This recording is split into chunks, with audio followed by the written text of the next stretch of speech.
How are you?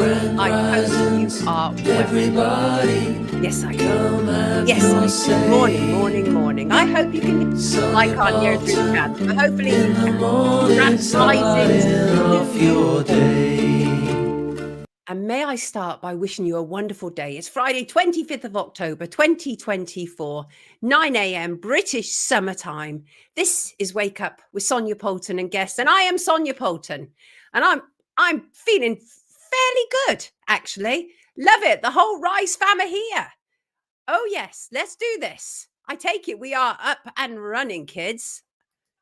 Yes, I take it we are. Happy Friday, everyone. Hello, my love. Happy Friday to all of you. All of you, to Denise and Ray J and Crazy Bunny and Soul Sam, my two brilliant mods, brilliant mods, and Sarah Jane and Armand and John and Maria and Charlotte. Good morning, Charlotte. Good morning, Charlotte. And Healing the Silence and Mel's and Katie and Paul Bentley and Shalini and Esoteric Knight of Malta and Marcuson. Thank you, Marcuson. I'm feeling so much better. I cannot tell you. And good morning, Steve and Christopher and Jeannie and Minnie Maggie and the Curly crew and Larry and UK. Thank you. I really appreciate that. Top of the morning to you, Rita. Not the only Rita we'll be looking at today, I should say. We will be doing a deep dive into one Rita Ora and all of her Hollywood associates. And good morning, Sandra and Paul Cardin. It's a new dawn. It's a new day. It's a new life, feeling good. Oh, yes. Hallelujah to that. And hello, Steve. Blessings from New Zealand, my love. And Mick, I feel so much better, Mick. It's amazing. Do you know what? Not one bit of over-the-counter medicine has touched these lips. Everything has been natural, right? Other than I've had some supplements, but other than that, it's been straight honey, lemon, warm water, just what I've got here right now. I am Randy, I am on fire and I am ready to go.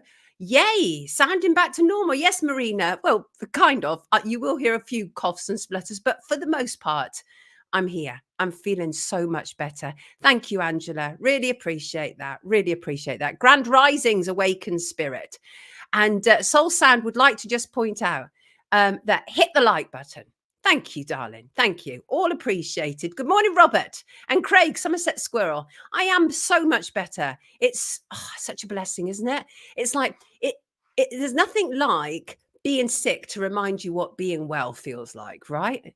And so, yeah, there we are. Let's have a look, see what we've got coming up today. Let me just get to the top of my agenda. The political death of Peter Lynch this week, the denied appeal of Lucy Letby, the judgment of Richard D. Hall, the assisted dying interference of Esther Rantzen, a video on campaigners against Frankenstein chickens, and as Commonwealth heads gather today in Samoa, that includes Charlie Windsor and Keir Starmer.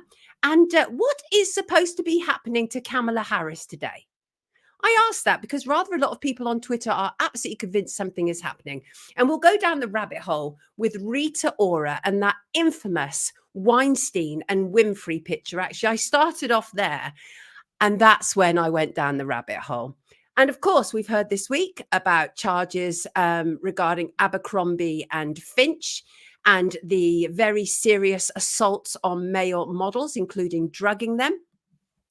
And it goes on. Randy says Kamala Harris is done. Christine said Lucy Letby will bring the NHS down. Hello, Peter in Sydney, Australia. Lovely Peter's with us. Ratson is a nobody. Why does she have a say, says Wee Fat Shug? Well, there's a blooming good question, Shug. Blooming good question. And so according to all this, the ex-cognoscenti of Trump's supporters, something so bad is going to emerge today for Kamala Harris. And there was like writer George Santos. He wrote, breaking, it's all over for VP Kamala Harris tomorrow. Democrats are going to be wishing they never dumped Joe. These allegations that were just shared with me are horrible. And the last time I looked, he had at least 49,000 views on that tweet. Then there was Eric Doherty, said, I've just been pitched a story. If true, this would have severe ramifications for the Harris campaign. My, oh my, it would likely, dare I say, end her campaign. That's what I hear at least. Now, it's difficult to know whether this is all emanating from the Trump camp themselves and, you know, they just want to smear it or whatever, or will something emerge today? Will it? That's the question. Will it? Shedding my freshly vaxxed folk is causing us to be ill, says Dr. Kimberelli. Is there any large business that isn't run by anti-humans? Asked Shug. And Simon said, it just seems like a big fat occult club, which is extraordinarily like the Bloody Masons. Got you, mate. Good morning, Sonia and everyone, says Diane. Diane, lovely Diane from UK column. And I wonder if I've got time before our first guest.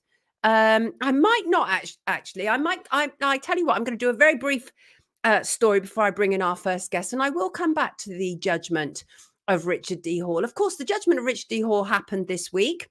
And we'll go into more detail about that, as indeed we will go into more detail about the denied permission to appeal for Lucy Letby for baby K. This, of course, is her second attempt at appeal, and they are failing badly, miserably, horribly. I'm going to bring in our first guest because this is a cracking, important story that we actually covered on Monday. So let's get on with it. Let's get this rocking and rolling today. And here he is. Good morning, Stuart Waiton. Morning. I wonder, Stuart, can you hear me? I can. Can you hear me? Hello, Stuart. Hi. I've got you. Don't worry. It is me. There's something wrong with my headphones. But as long as I can get you on the speaker, who cares? Stuart, thank you so much for joining us this morning. We see education, not indoctrination behind you, which is pretty much the theme of what we're going to be discussing right now, isn't it? It is, yes. Do you want me to tell the story? Yeah, well, let me just give some background on you. You are, of course, Stuart Waiton. You are a senior lecturer in sociology and criminology. You're an author. You're a journalist. You have a particular interest in the over-regulation and policing of everyday life, which is fabulous. We need people to have particular interests in that. And you are from the Scottish Union for Education. You contacted me. Well, you contact me regularly. You send me regular press releases. But one this week I picked up, which was about a 9-year-old child in England being sent to prevent a re-education camp for being a potential extremist. Now, before we get to that, Stuart, do share with our viewers what the Scottish Union for Education is. Yeah, so essentially there's a group of us academics, parents and teachers who are deeply concerned about the nature and level of education in Scotland. So standards in education in Scotland are collapsing. And I know England's bad, but with all the kind of woke and politically correct initiatives, Scotland is always at the forefront. Oh, yes. So they're worse on that as well. And so we decided we needed to do something. So we've set up a union basically for parents and teachers, which is essentially, it's a kind of community collective group for anyone who's concerned. And we're trying to create a kind of mass body of people, because as far as we can see, the only people that can change what's happening is ordinary people, parents and teachers alike, who can recognize what's actually happening in schools. So we essentially have, the way we've done this, we're trying to encourage people to do this in England as well and anywhere else. You never know, it could end up global at some level, but there are plenty of groups around already doing stuff like this. But basically we've set up a newsletter, a Substack, and we try and get people to subscribe to it, which is a weekly newsletter trying to tell everything about what's going on in Scotland and create links with people all over Scotland. So if anyone is interested, even if you're not Scottish, I think you might find it interesting because it's a very good newsletter. So go to Scottish Union for Education Substack and you will find it. And there's now a whole library of very, very useful material about what's happening in education. Well, I was working through it yesterday. It's fascinating. I will make sure to put a link in our description at the end of the stream to it, because so people can work through it. And I can assure you that our viewers will be interested, because this is exactly the type of stuff that we're interested in. And I'm very grateful for you and your organisation for tackling this, because it's all gotten rather out of hand over the last, 10 years, all become absolutely insane, a completely captured education system from primary school to higher education. We are seeing it everywhere. So we absolutely need a body like you. So let's get to this story about this 9-year-old, because people struggle to believe that things like this are happening, right? Talk to us. Right. Excuse me. Oh, don't worry. I've been down I'm- with cold. I've got my honey and lemon here, Stuart. No, I think I'm just choking on the example because it's so insane. So I'll start off by saying at this stage I am 99% sure that this is real, but I've sent off a freedom of information request and so on. But what we do know is that a parent, at least, has claimed, and the parent, bearing in mind, is not necessarily oppositional to what's happened, which I don't particularly want to go into, but which makes the story seem all the more believable. So it comes from a very good source. A school in England has essentially 9-year-old children. Teacher puts 3 images on the board. One is of Taylor Swift, one's of Martin Luther King, and the other one is of Adolf Hitler, and is asking the pupils to say which one would be a hero. A 9-year-old boy, I don't know why, perhaps he's cheeky, perhaps he thought it was funny, perhaps he hasn't got a clue, perhaps it's because he was a white man, I have no idea, but he chose Adolf Hitler as his hero. Subsequently, and this is where the mind-boggling starts to occur, the teacher decides that that needs to be reported.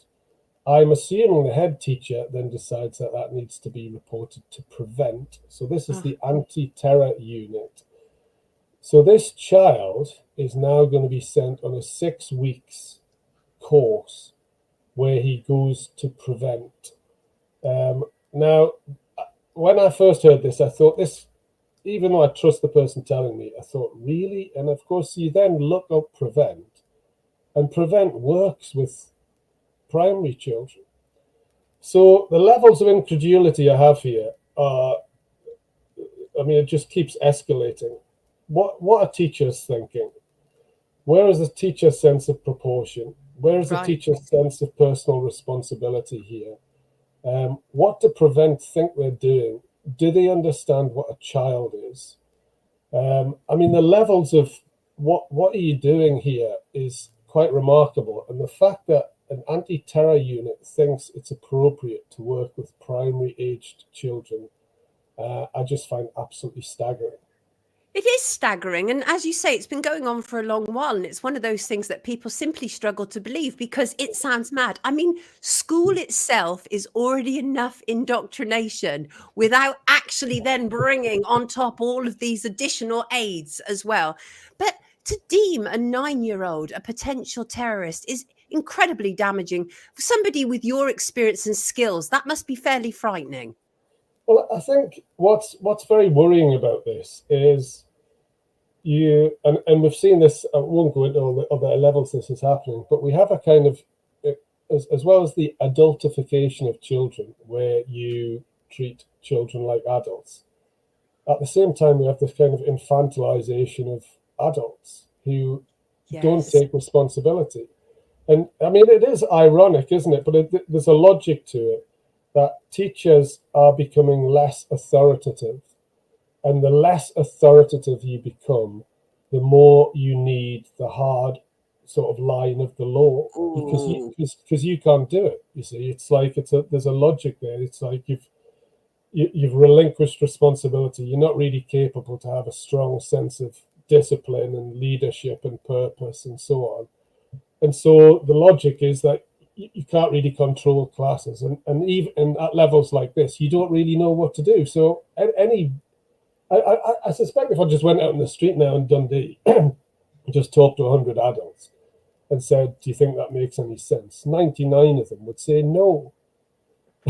Right? But these are teachers who you would think should be at the pinnacle of knowing what is appropriate and inappropriate. But of course, part of the problem is that the Labour Party now is promoting the idea that extremism and terror type related issues are much broader than Islamism, and it's much broader than what they call the far right, which is, an extremely wide range of people as far as I could see. But they talk about misogyny as something that could be terrorist, right? So they're now saying that we should treat misogyny like as seriously as terror. Obviously, racism becomes an issue.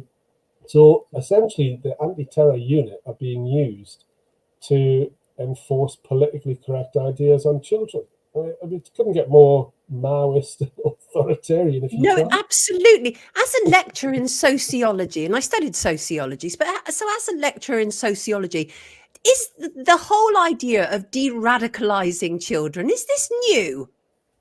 Yeah, well, I think the process was that, you see, the very idea of de-radicalization is weird, right? So when I was at university, I was left-wing, right, and involved in left-wing things and so on. And Yeah, you we know, all were.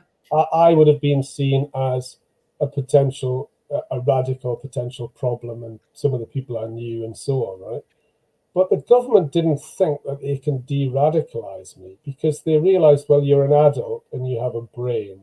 And that's how it works. But that's what's so weird about the prevent thing. The prevent thing was initially set up with this idea of de-radicalization, which has got a strange, it's almost like Islamist terrorists are kind of victims of radicalization rather than they're adults who should be held accountable for their actions and so on. So already prevent was weird in the way that it was set up. But then Yes.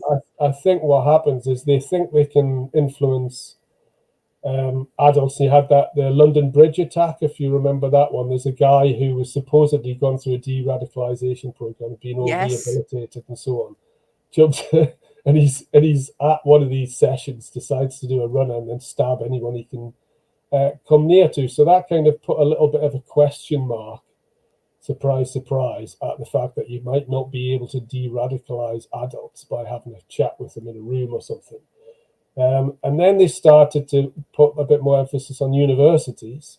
So I started to see this where there was sort of uncomfortable management discussions about we need to now be involved in prevent and we need to report people to the government and so on and so forth. So it moved into that level. And I think increasingly they've moved, and certainly this matches with the sort of outlook in Scotland, is that if you talk to educators who are really into this stuff, they are absolutely upfront that they are trying to change the values of society through children. They admit to that. They say Yes. that that's what Yes. they're trying to do. Because they say it takes too long for adults, right? Because you've got to, how do you dissuade an adult when they've already come to an idea about the world? But with children, you can actually do this. And the most honest ones, perhaps the most scary ones as well amongst them, are absolutely upfront about this. We need to change the culture. We need to change values. And I suppose to a certain extent, I'm not trying to be too overly conspiratorial about this, but it just kind of leaks into It is what it framework, is. you know? It is what it is. Even the idea that we are conspiracy, theorists or conspiracy minded is in itself some form of indoctrination to stop us questioning. Again, going back to you studying sociology and understanding it. I'm 60. And I've never known a time, I've been a journalist for 3 decades, Stuart, and I've never known a time like this where people walk so much on eggshells. Journalists, publications. Oh my God, am I saying something here that's going to upset Keir Starmer? This sort of nonsense. Literally, have you ever known a time like this? Yeah, it's very strange because we have flipped. So we've moved from a situation where it was more conservative-minded people who would want to clamp down on sort of radicalism and freedom of speech and so on. And absolutely my lifetime, I mean, I wouldn't have believed it. If you told me 30, 35 years ago that the way things are the way things are today, I would never have believed it, because people who were on the left and liberals would, in general, people who would be more open to having freedom of speech, open discussion, debate and so on, and they were kind of quite robust. Whereas now the whole framework, I mean, that's what essentially, to be hopefully not too boring, but essentially what I think's happened in education and why all this stuff, the trans stuff and everything else kicks in, is it's become a new etiquette. Right? It's like the old etiquette, the old moral framework's gone. And as well as having all the politically correct dimensions to it, this be kind thing is a genuine thing, I think, that they think we need a new way to talk, to relate, to engage with all these diverse people and so on and so forth.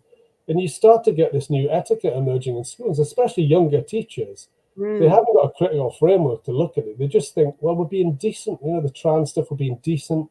The race stuff, we're being decent because people have been treated harshly in the past. There's been racism, homophobia, women, so on and so forth. People need to be protected. And it's this kind of suffocating, kind in theory framework that is absolutely terrifyingly dogmatic and indoctrinating when you look at what's actually ultimately happening in education establishments.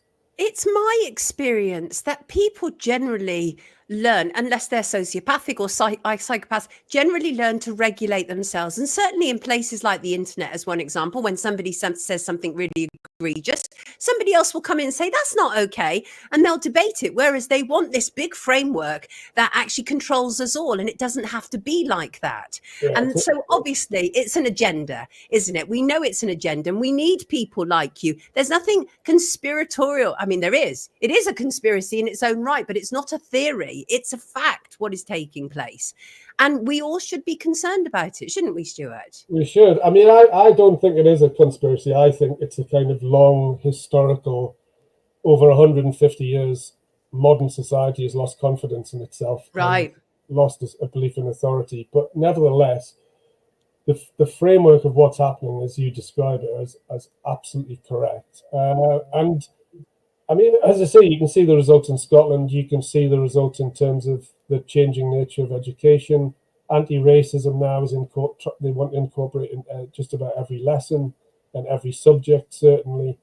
They want to treat misogyny as the same way as terrorism. And they talk about children as if they're kind of dangerous misogynists. And I totally agree with you. The point you've just made there is a really good point, that people learn, because I just read a book called The Crisis of Culture. It's very interesting. And he says essentially what's happened is culture's been lost, by which he means what you're talking about, where people create their own world with each other.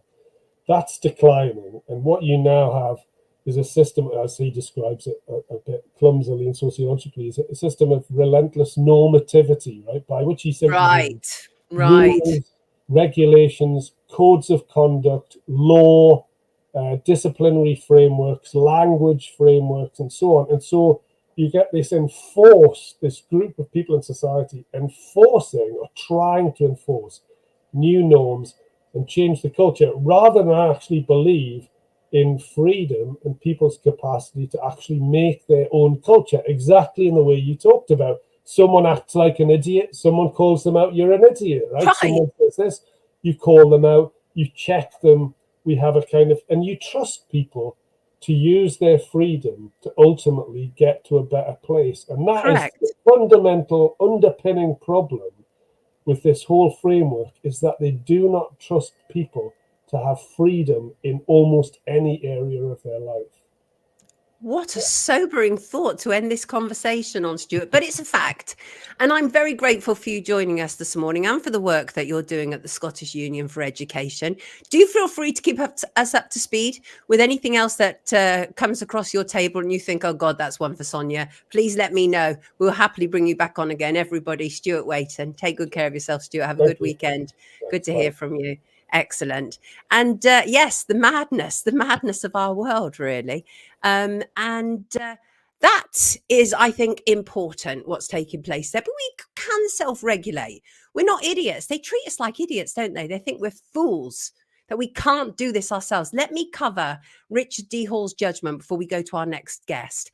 On Wednesday, judgment was handed down in the case of Hibbert versus Hall. This was the harassment case against journalist and filmmaker Richard D. Hall, who had claimed that the Manchester Arena bombing was not the act of a single terrorist, but of a state psyop in which there was not a bomb. In a 63-page judgment, Mrs. Justice Stein said the Hibberts had won their harassment claim, but she would not decide the data protection claim at this stage, which is interesting. Really interesting. Now, I know from my own personal experience that data protection laws are changing on a constant basis, but I found that interesting that she has chosen to defer that part of it. So the Manchester Arena attack happened in May 2017. It was at the end of a Ariana Grande concert. It was said to have killed 22 people and injured many more. The man responsible for it was said to be Salman Abedi, who was carrying a rucksack containing a homemade device. He also died. His brother, Hassam Abedi, was convicted of helping in the preparations for the attack and was jailed for at least 55 years. The Hibberts were said to have suffered life-changing injuries. Martin was said to be left with a spinal cord injury, and his daughter Eve, then 14, with severe brain damage. Hall said that it was public interest journalism. He claimed that his actions, including an incident of filming Eve Hibbert outside her home, were in the public interest as a journalist, and that, in quotes, millions of people have bought a lie about the attack. Now, during the 3.5-day trial in London in July, Hall told the court the primary evidence shows there was no bomb in that room that exploded. I received reports from the court, and it was evident that Richard and his barrister, Paul Oakley, put a strong defence, but it was not to be. This is an official narrative. They were attempting something that many believed was doomed to fail from the outset. Martin Hibbert said he hoped that the outcome would protect others from what we have been put through.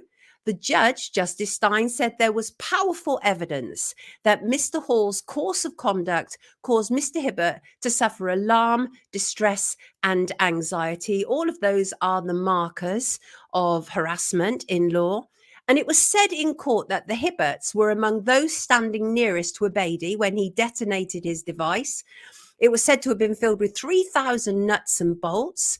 Hall has claimed that several of those who died are living abroad or who were dead before the attack.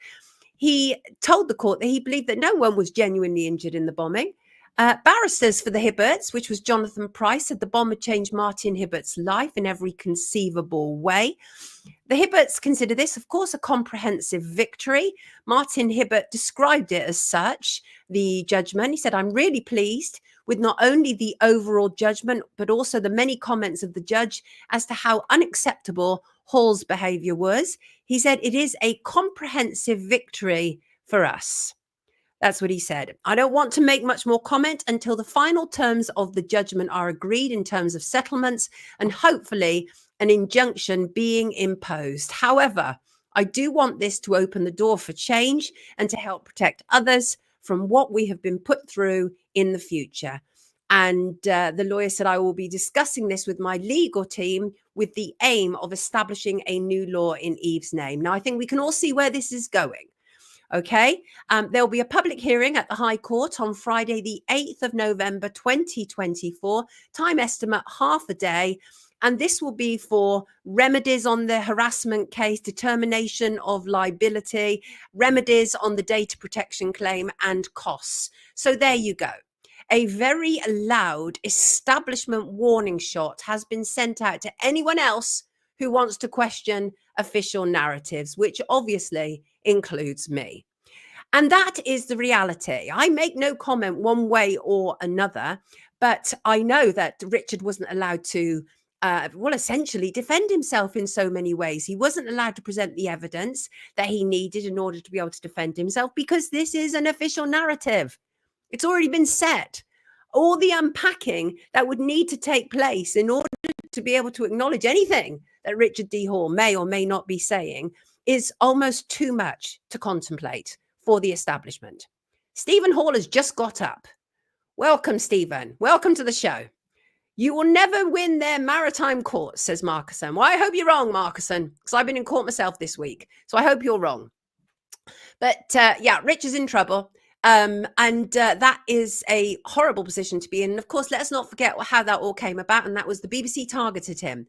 Mariana Spring, misinformation herself, flown into a job with barely any experience and given a prime spot at the BBC in order to tar and feather those who were questioning official narrative. statements. And, you know, we're about to question another official narrative because that's what we do around here. And why ever not? So I'm going to welcome in my next guest. And he's been with us before. And here he is, David English. Good morning, David. Good morning, Sonia. How are you doing? Good to have you with us, David. Thank you so much for joining. For those who are not familiar with David, David has been with us before. He's a former Epoch Times writer. He promotes all things English, believes in England, and why ever not? Because there's enough people running this country down. So he is, as I say, a former Epoch Times journalist. But Peter has joined me today because we're both utterly distressed about the death of Peter Lynch. Let me bring an image of Peter Lynch here. Let me just here we go. Let's have that a bit more balanced. There you go. Peter Lynch was a 61-year-old grandfather. He was arrested following his involvement in the so-called riots in July. He was jailed on 22nd of August following his guilty plea to violent disorder. He was given 2.5 years in prison for shouting at police. He was found dead in his cell this week, believed to have taken his own life. Peter, are you as absolutely gutted with this outcome as I am?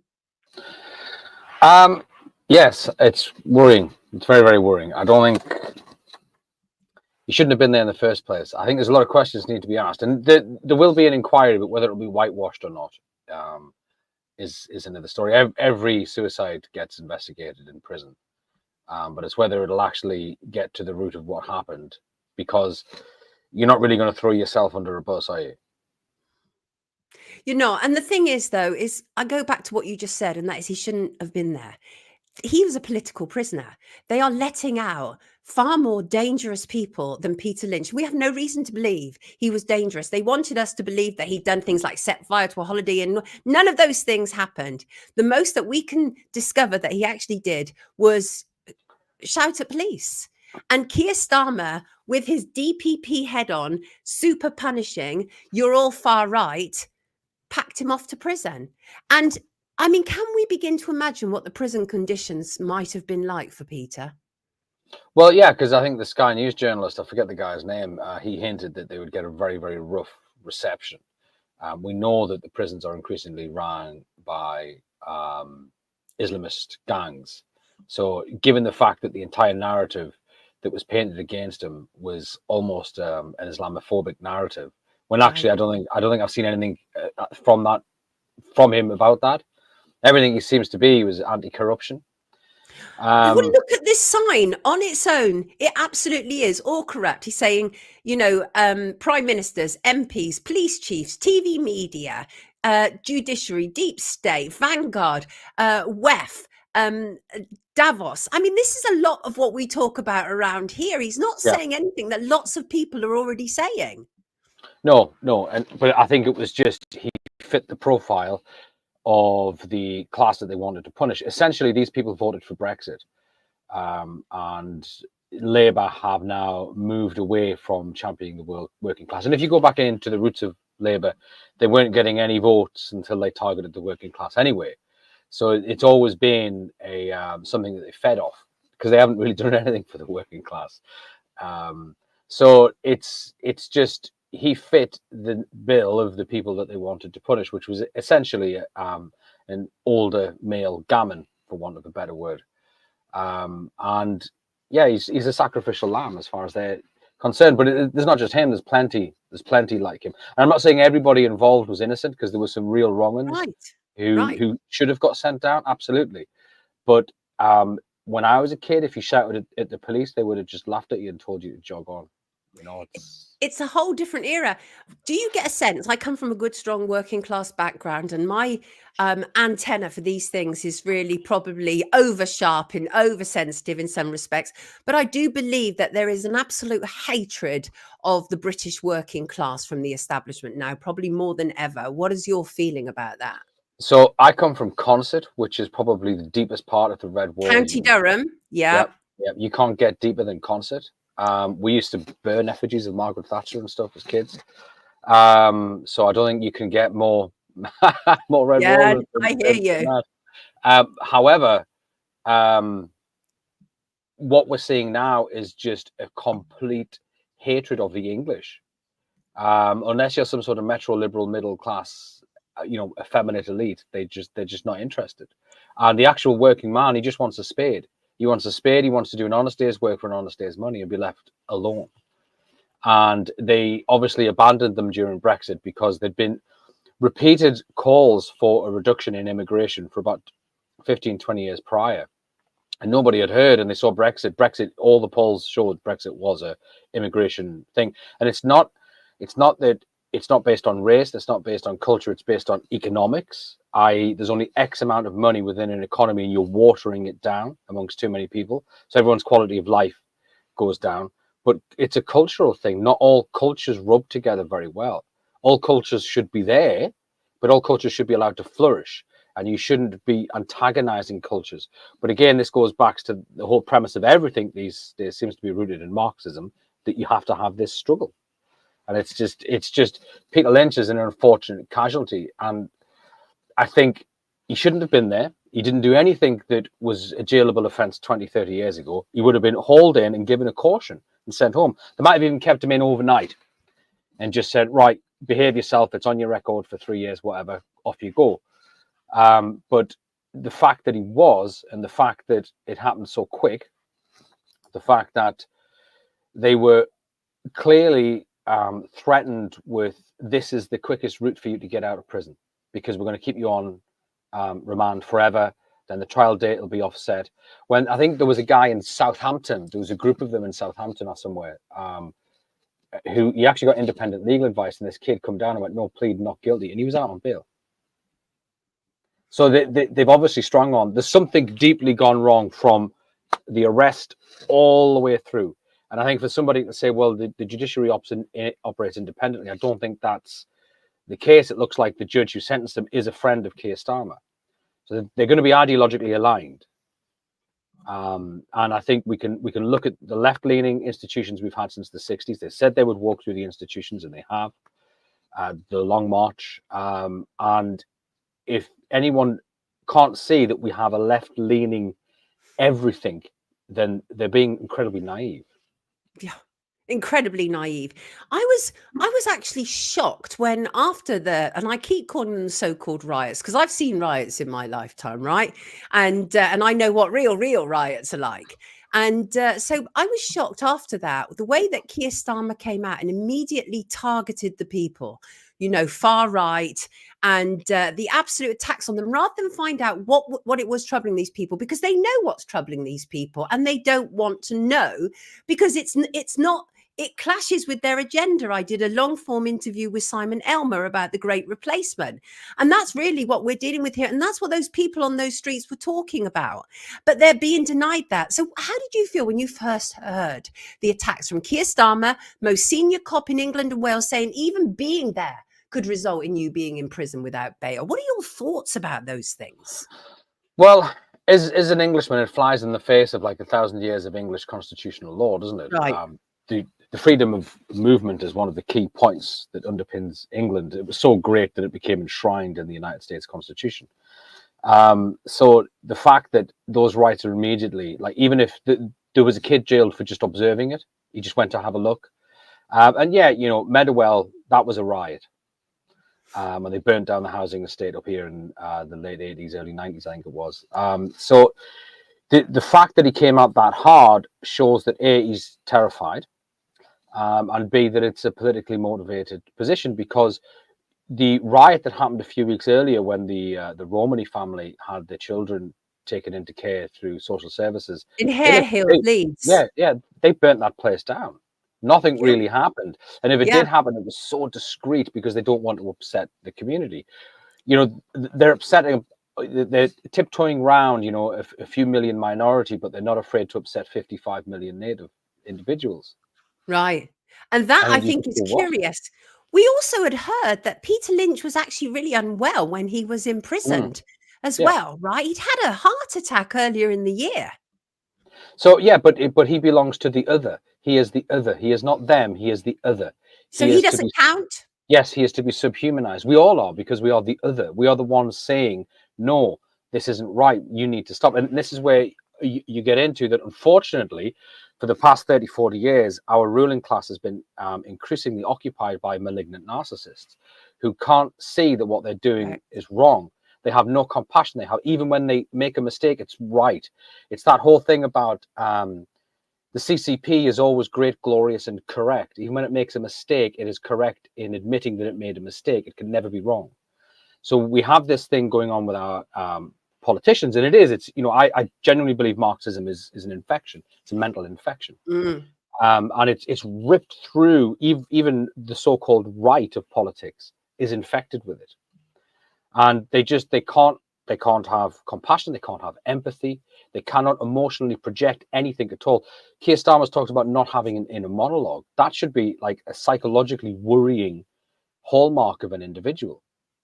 There's no conscience. Your inner monologue is your conscience. He doesn't have one. Yes. Yes. Let me read you some of these comments. Interesting comments.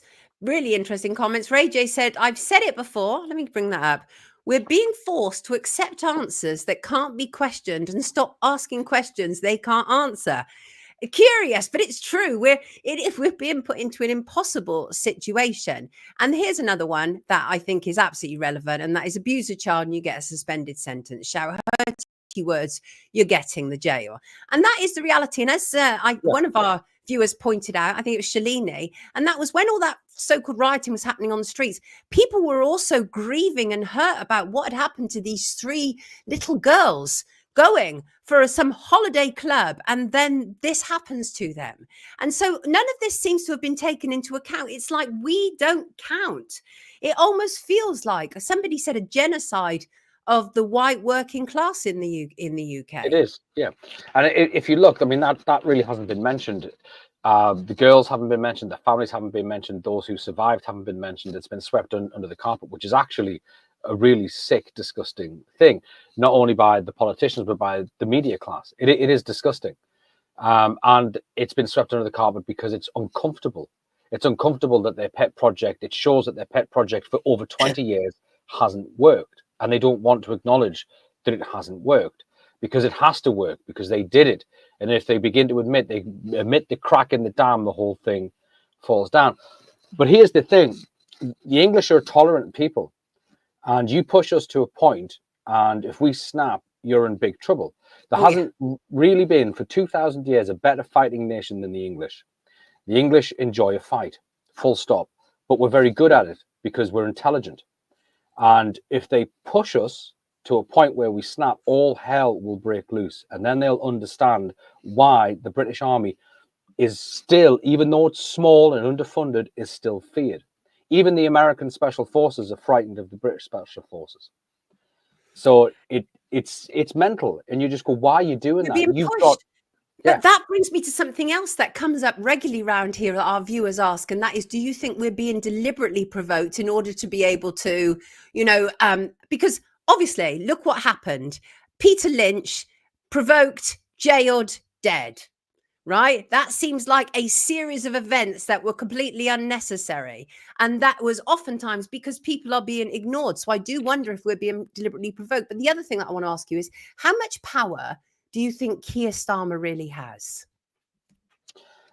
He probably, because he owns the judiciary, he probably has quite a lot. The Met Police will fall in line. These are globalist agendas. We no longer are a sovereign nation. And we've tried to offset this for 2 decades now.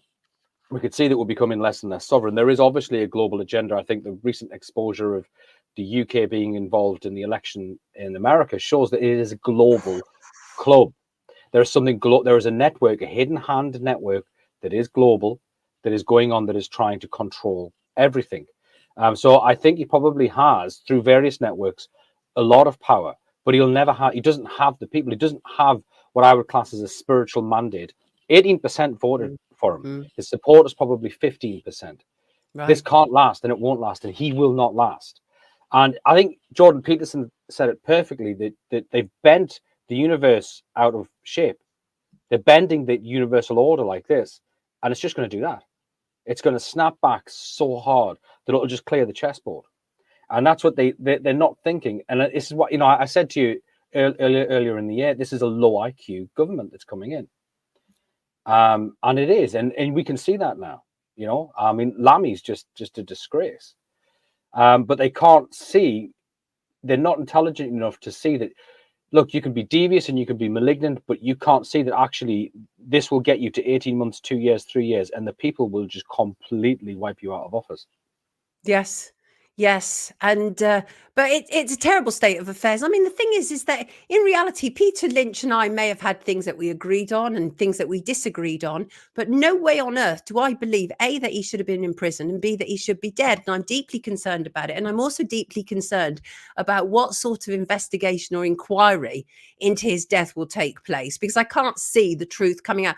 I mean, that's the state I've reached now, David, is I struggle to pretty much believe anything that Yeah. the establishment chooses to tell me. The irony is, it doesn't matter whether you agree with him or not, right? Like, he could have been a pro-Palestine supporter shouting at the police. And if he'd got 2.5 years for shouting at the police, I would still say that's wrong. That's not right.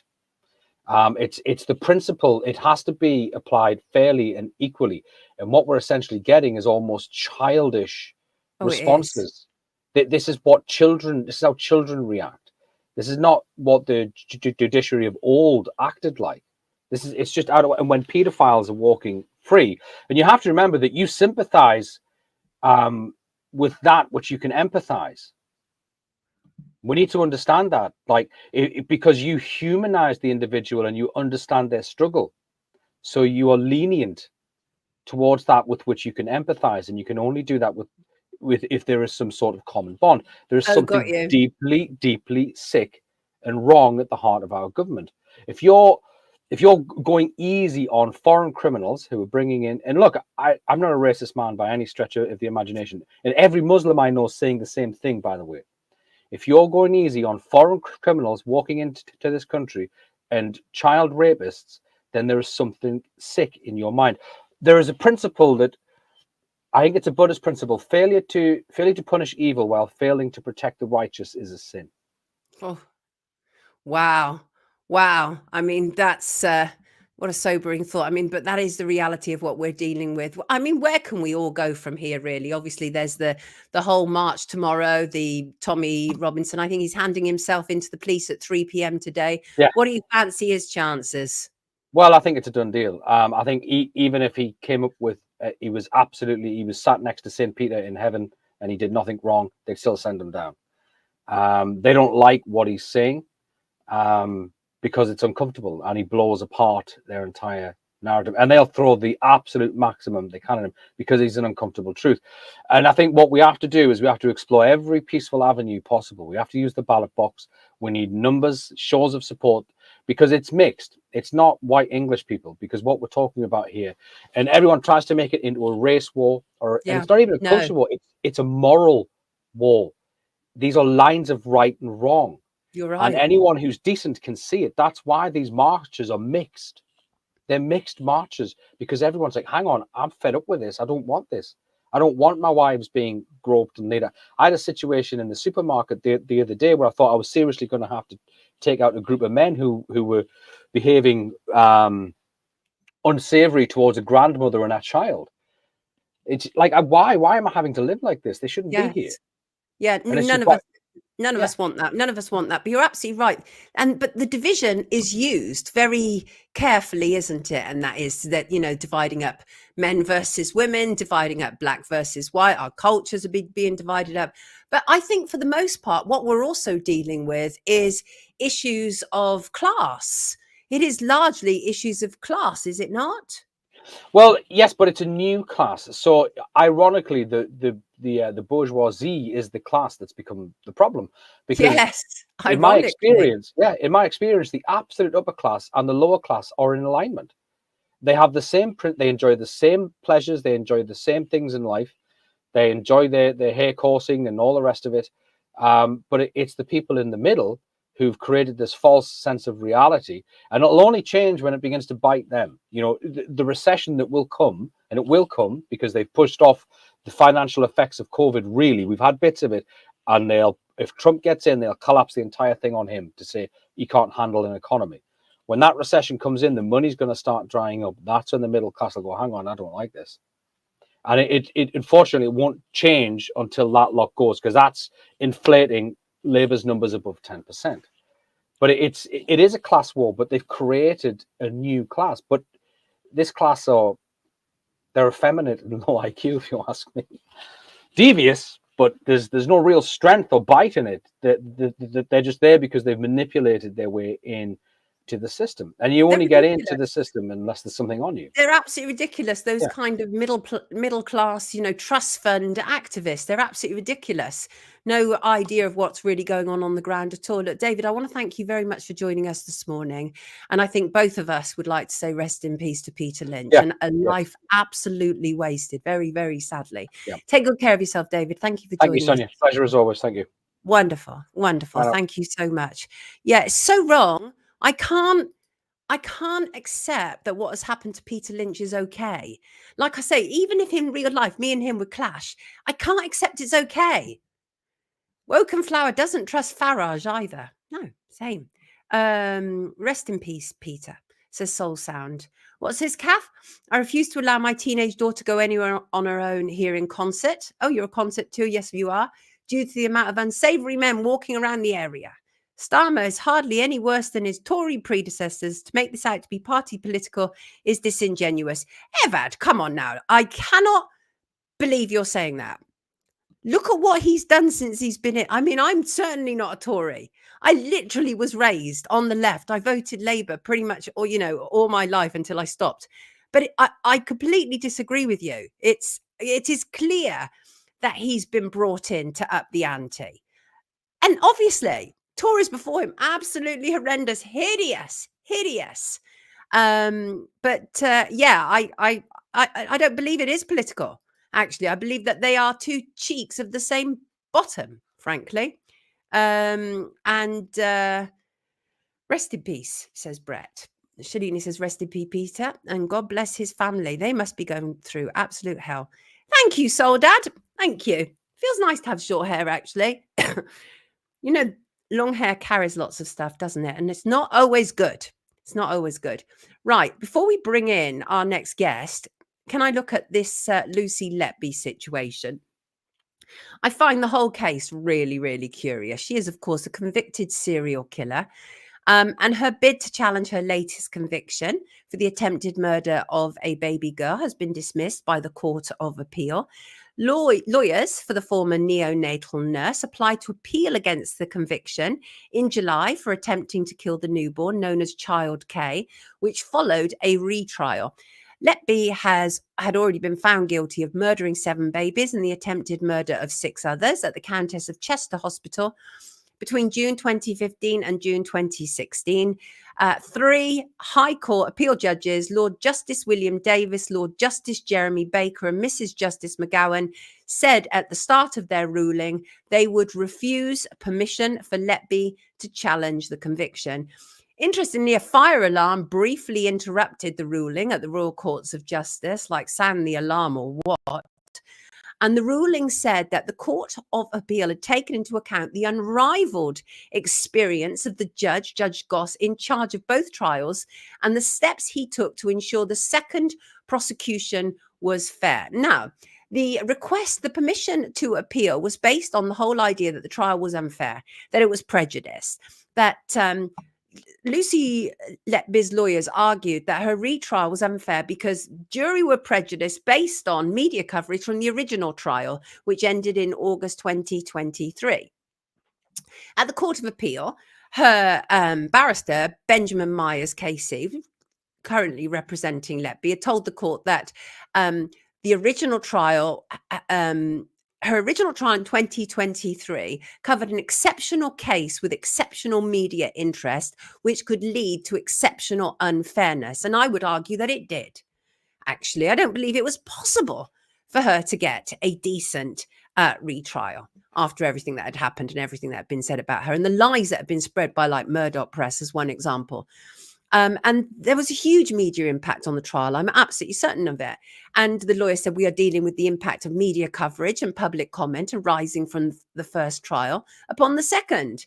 He said there was unadulterated vitriol towards her said that while media reporting of Letby's first 14 convictions had been accurate, the accumulative effect of the stories and the comment that followed led to unadulterated vitriol. This meant that her retrial on its own should have been stayed as an abusive process. Stayed means basically parked and not happen. And he also pointed in particular to emotive comments made to the media by police officers involved in the investigation. And again, the judges found nothing wrong with any of these things. Nick Johnson, prosecuting, said it was a fair trial, and said that the jury had found Letby to be a multiple killer and habitual liar. So, I mean, already this year, Letby, she's serving 15 whole life terms. She already has had an appeal against her thrown out by the Court of Appeal. So that's the second one. The permission to appeal and the appeal thrown out, gone. Currently taking place is the Thirlwall inquiry at Liverpool Town Hall. And this is examining how she could have committed those crimes. And we have to be very clear here that there are two distinct parallel worlds regarding Lucy Letby. And that is people at the Thirlwall inquiry, including horrendous, hideous establishment hacks, and people outside, including doctors, statisticians, very well-researched academics, are saying there is something deeply, deeply wrong with the convictions of Lucy Letby. And there's a very good reason for that. Okay, there's a very good reason for that. And that is no one saw her. This case against her is entirely circumstantial, like entirely circumstantial. I mean, she's now considered the most prolific child killer of modern times. As I say, convicted of murdering 7 babies and now obviously convicted of the attempted murder of 7 babies. And yet her case divides opinion hugely, massively, including in our comments. Had someone actually seen her harming a baby at the neonatal unit at the Countess of Chester? No. And if they had, the case might be more straightforward. There was no incriminating CCTV or DNA evidence either.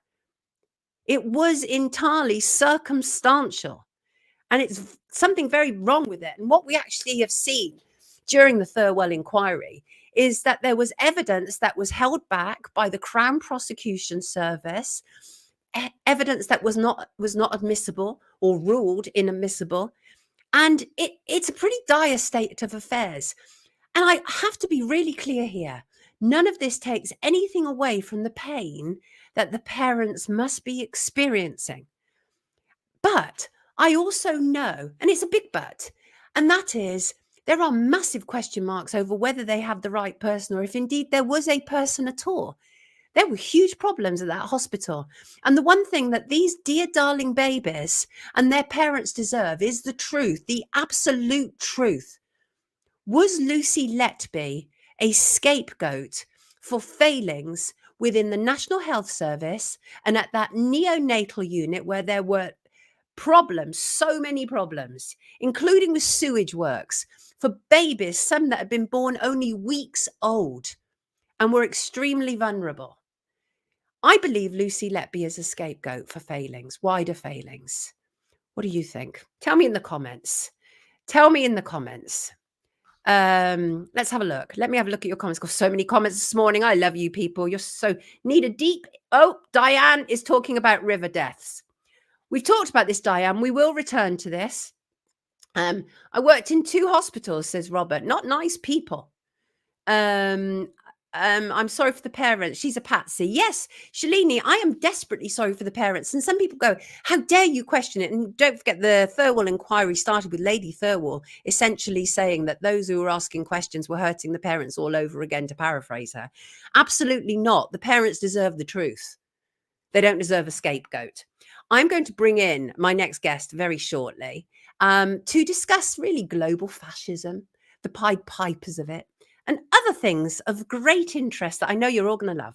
The story will bring down the NHS, says, who said that? Failings or worse, says Ian. Yet Norman Fenton worked out they could have pinned it on any of those nurses, says Marcuson. Yeah, statistician. He knows. Lots of people have looked at it. Curly Crew said the river deaths concern me too. I think they should. John from Coventry. John, what's going on? John from Coventry is the viewer who's often told us about the problems that have been going on with Coventry, where they're turning off the street lights at night over some bogus nonsense. John, give me that update. Let me read that. They paid an ex-council officer 685,000 leaving package. The street lights being off save 700k per year. John, how annoying. What's the point of a street light if it's not turned on at night? For God's sake, protect our people. Kennedy, this is a profound comment. Lucy Letby, is she the 15th victim in this tragedy? I think on that note, I'm going to bring in our next guest. I think that's something for many of us to think about, frankly. Imagine if you're completely innocent and being banged up like that. Just imagine what a hellish existence and having your appeals denied.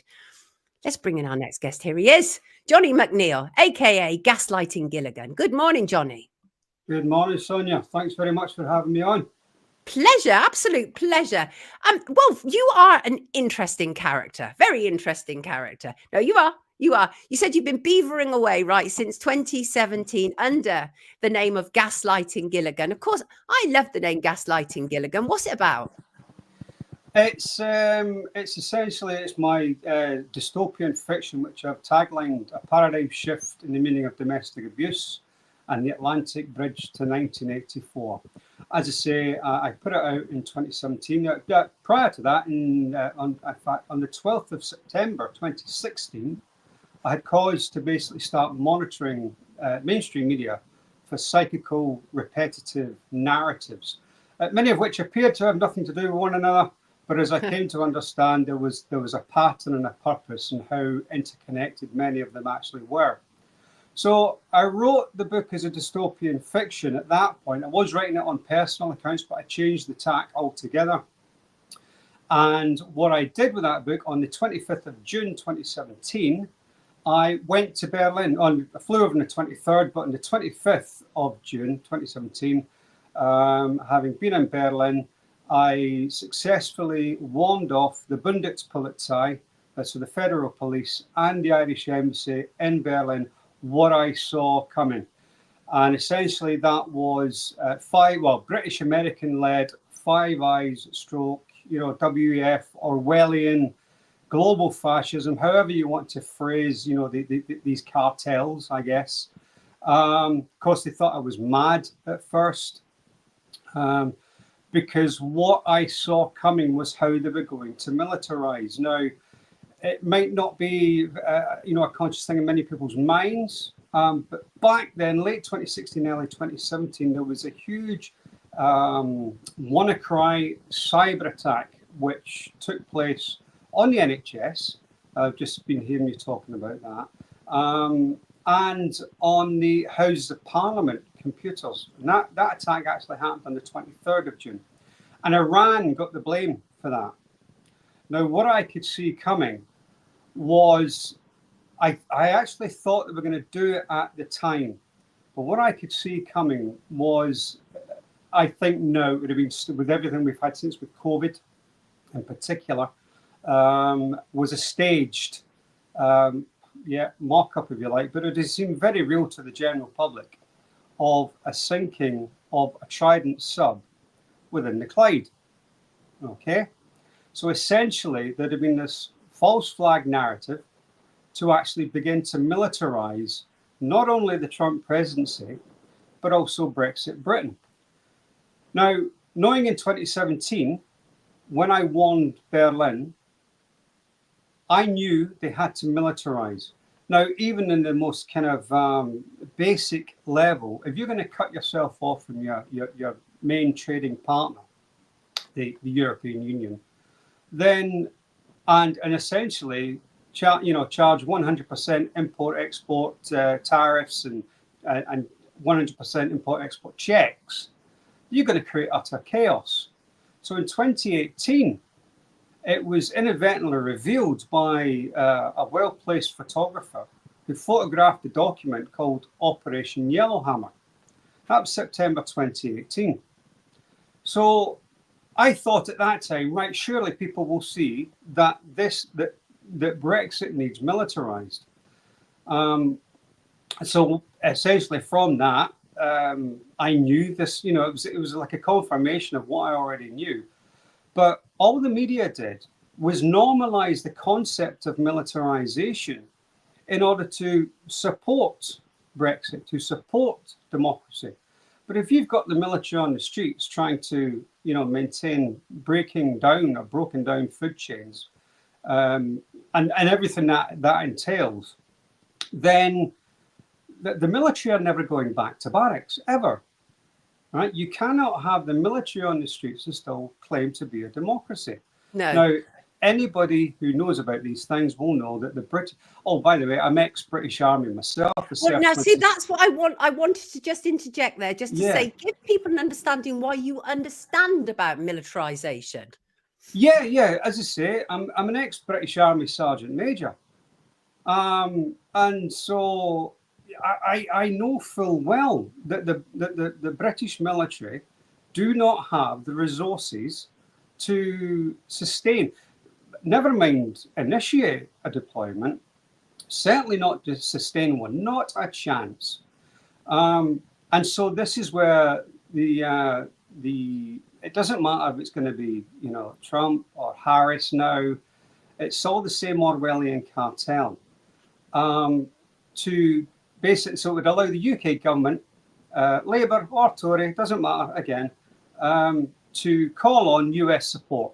And that would be economic and military support on the UK mainland. And now we've got kind of Orwell's Airstrip 1 scenario. All right. Now, because that initial plan was thwarted, they then since tried to get it back on track, if you like, through the COVID narrative, the COVID lie, okay? And with the lockdowns, and part of the lockdown element was to destabilize the economy, basically destroy small and medium businesses, allow only the corporate behemoths to be left standing, and then within the general population create psychological and physiological isolation leading to depression. But depression has also been one of the engineered aspects through austerity since 2008. So what we've got is this recreation of the Great Depression, you know, after the US stock market crash in 1929, and also the depression that was taking place in post-World War I Germany through the Versailles Treaty. So we've got these engineered scenarios happening yet again. Now, because they hadn't had that overarching trigger to be able to deploy a military and then still, you know, and make out that they were a victim of an external enemy, because that's what they need to blame. They then adopted what I think was now going to be part of the plan all along, was the Ukraine scenario, right? So supporting their own NATO puppet or their own kind of CIA puppet, Zelensky, in order to get NATO into a war with Russia via Ukraine. That didn't work. So they then set about what is the joint US, UK, and EU and Israeli genocide in Gaza.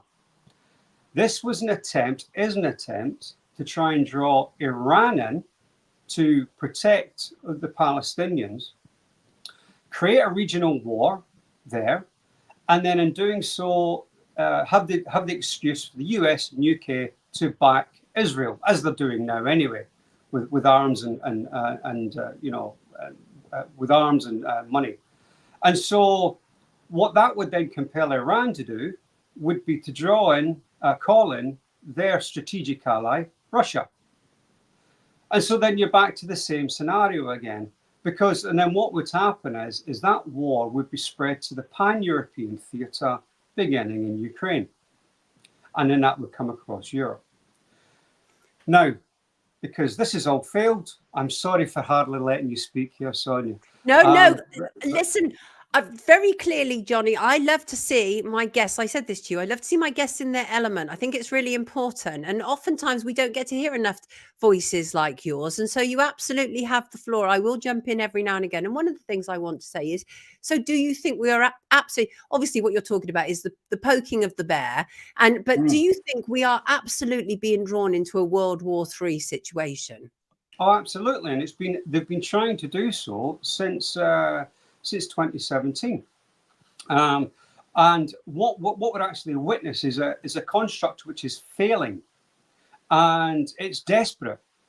And it's that desperate. What's actually been happening is because they've failed to get the external enemy to blame, in order to, galvanize the population behind the government against Russia and Iran, etc.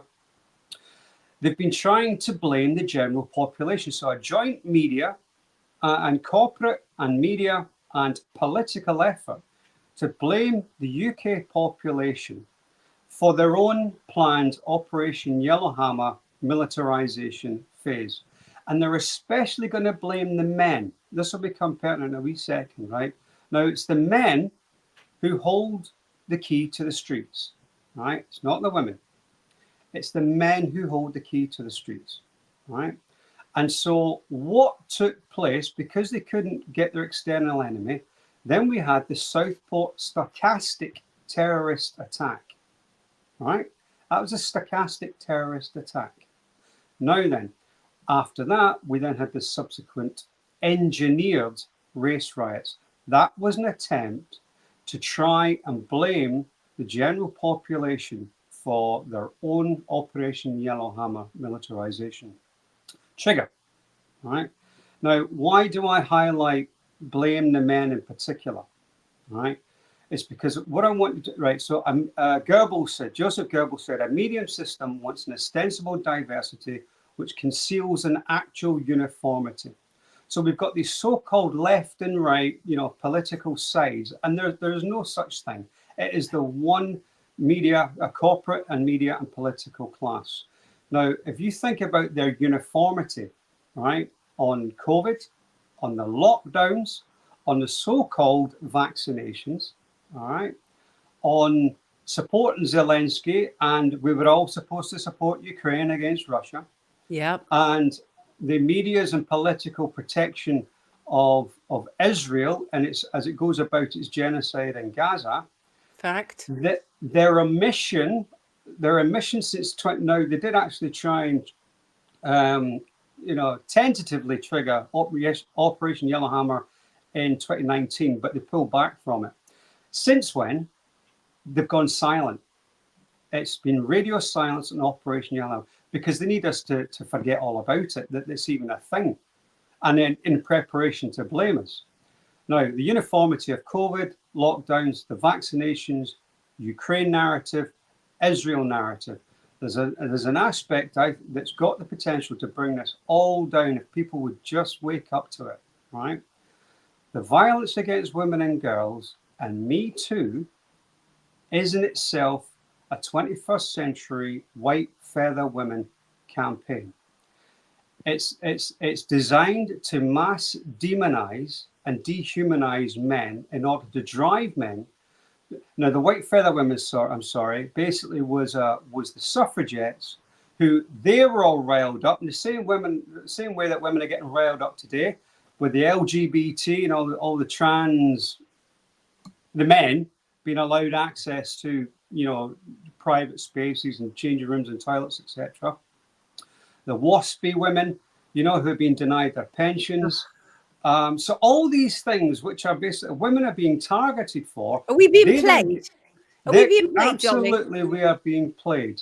So everything that they get targeted for, they're also being made out to be, the blanket victims of men who are supposedly, we're all just, serial pedophiles and rapists and wife batterers, and essentially demonizing men as a class and dehumanizing men as a class in order to drive men to become subservient to society and therefore subservient to the state.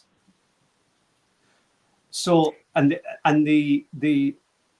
what the right has done here, the Orwellian right has done here, is become the champions for the family unit and champions for men, in order to try and draw men towards the right, as we know it, the conventional right-wing fascism.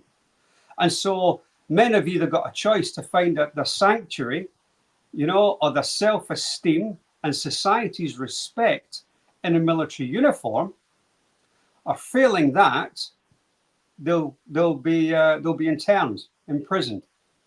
And so, and again, there are clues within, lots of clues within Orwell's 1984. If you're a man, you're the last man. Your kind is extinct. Do you believe? Do you know that you are alone? You are outside of history. You won't exist. Right? That's 1984. So we've got this. What I'm trying to get through to people here is that the many of the you know, the narratives we thought were disconnected, that had nothing to do with, you know, anything. Me Too and violence against women and girls is a mass dehumanization exercise of men in order to drive us into state subservience. And I hate to tell some of you. I take that point, but I'd just like to say that the thing is, it was very clever in its own right, because the situation really does exist, and that is women are routinely abused by very powerful men when women want to get on in society, in businesses, in entertainment, in any of those things. So we've seen that happen, absolutely. But we've also seen the type of people who are involved with the Me Too lobby as well. In fact, I'll be talking about that a bit later, and it involves Oprah Winfrey. And so we've seen the type of people who are involved in that as well. So, but the thing is that these globalists, they cannot play us unless there is at least a smidge of truth that they can work with, right? Yeah, it's got to be plausible. You know, and it's got to be plausible. Yeah, and so what happens is you get these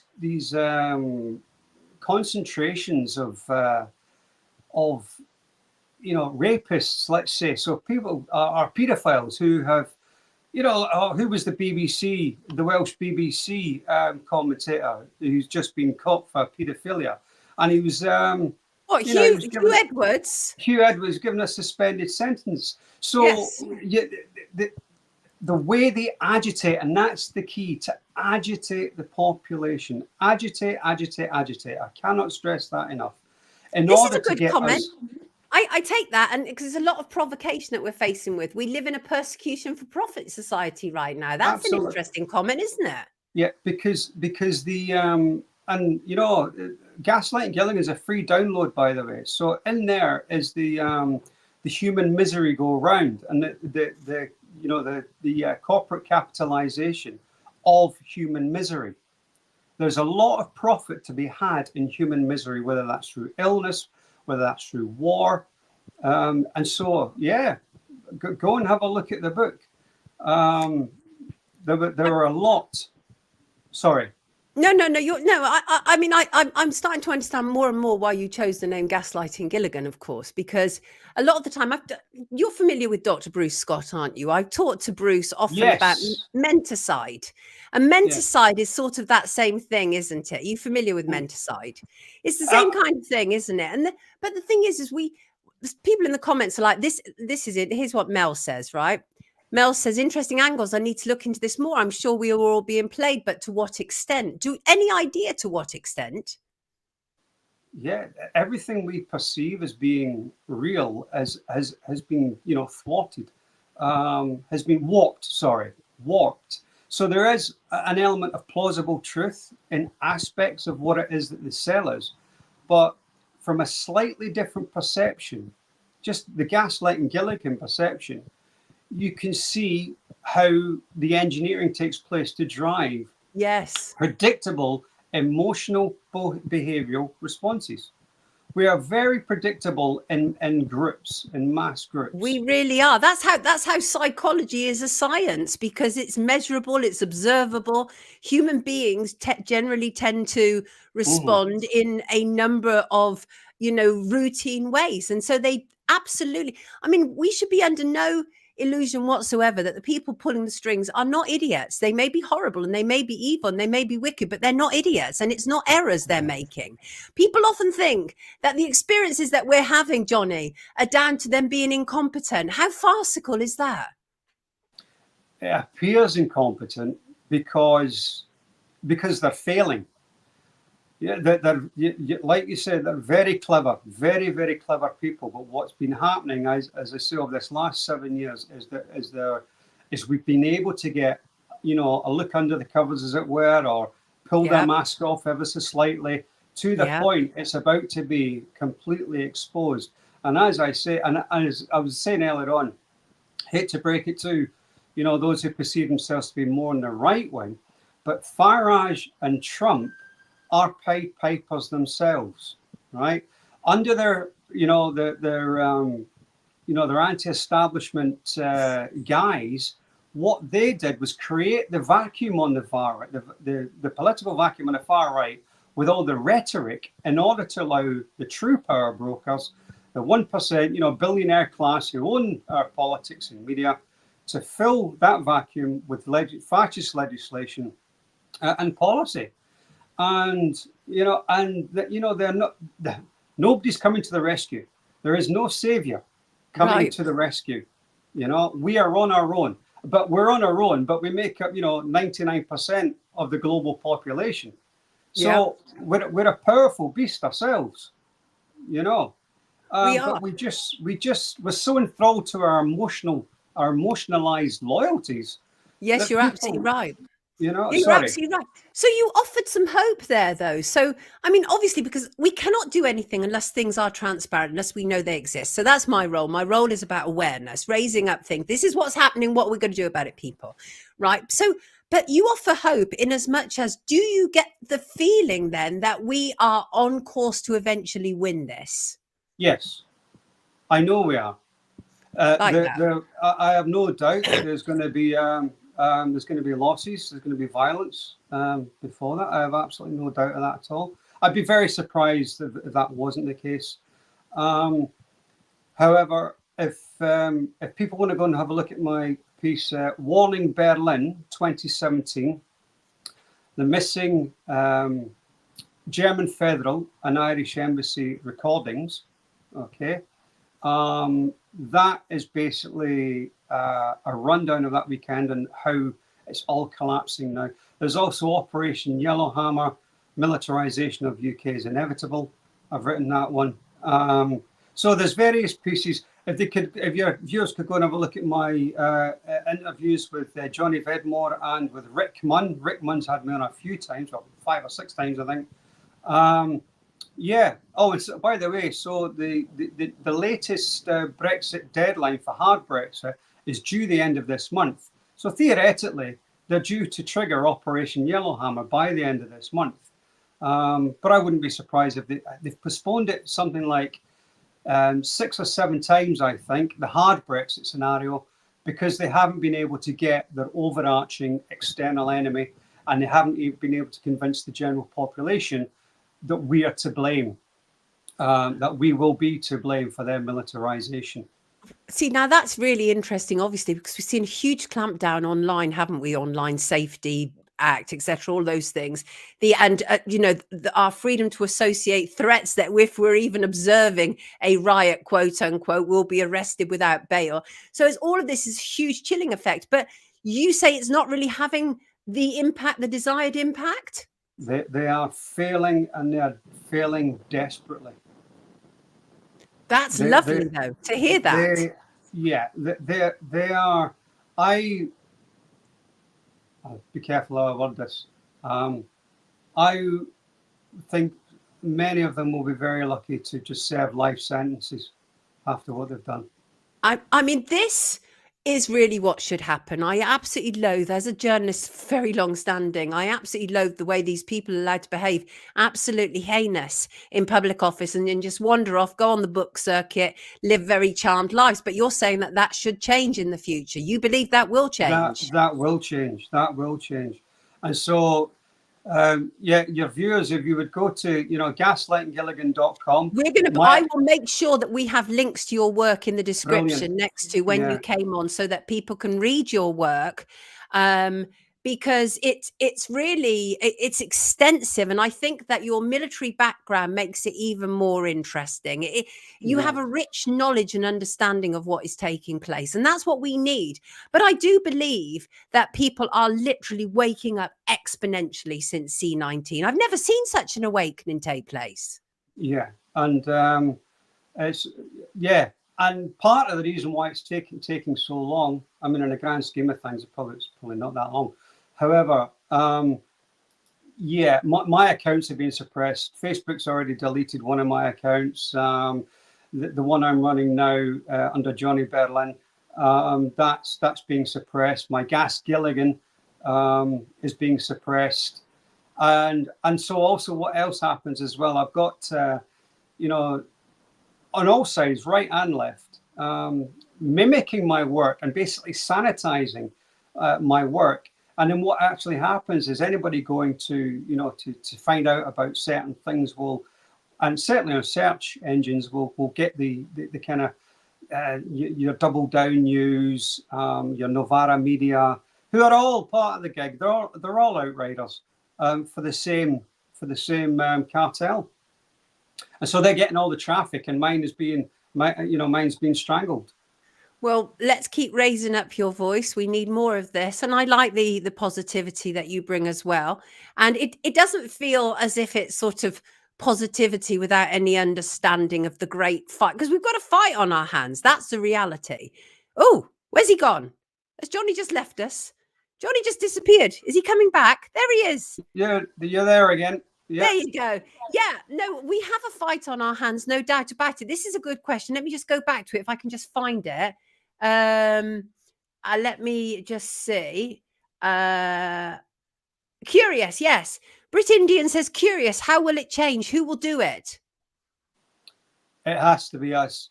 That's the thing. As I think it's part of the human condition where we have to look for a savior, someone to be in charge. That's not how this is going to work. No, I always say you've got to be your own savior. We can't have. We're sick of leaders. Yeah, exactly. I'm sick of leaders.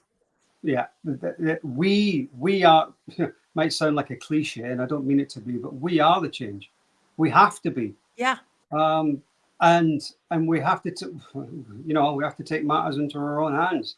There is no savior from the left or from the right that's coming to, stop all this from happening to us, regardless of whether it's, whether it was Trump, Trump or Biden or Harris.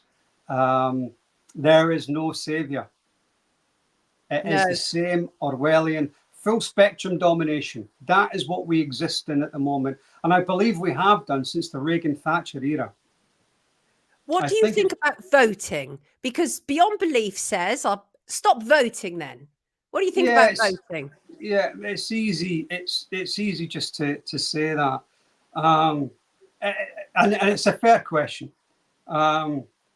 But we've got to be interested. We can't be, apathetic to politics, because that's the danger. And of course, these power brokers wanted us to be apathetic to politics. Yes. But they dominate everything. The SNP, Labour, they are in the Alba Party as well. Excuse me. And they're all over the left and the right. They dominate everything. And so, voting is, I get the question, and I think it's a fair question, but we must, that's got to be a base point to show that we're not apathetic. But honestly, do not trust. There's very, very few people you can trust. I think Katie has kind of got it here. Let me just... Katie said, I used to think you had to vote, but now I believe you should only vote if you truly believe in a candidate. And there are so many decent candidates standing independently these days, aren't there? It's a different ball game now. I don't know many of the ones from, down south, but I know the ones I've been observing here in Scotland. There's at least, 2 or 3 of them that seem to get a lot of traction in social media, but that are coming out with the same kind of propaganda narratives.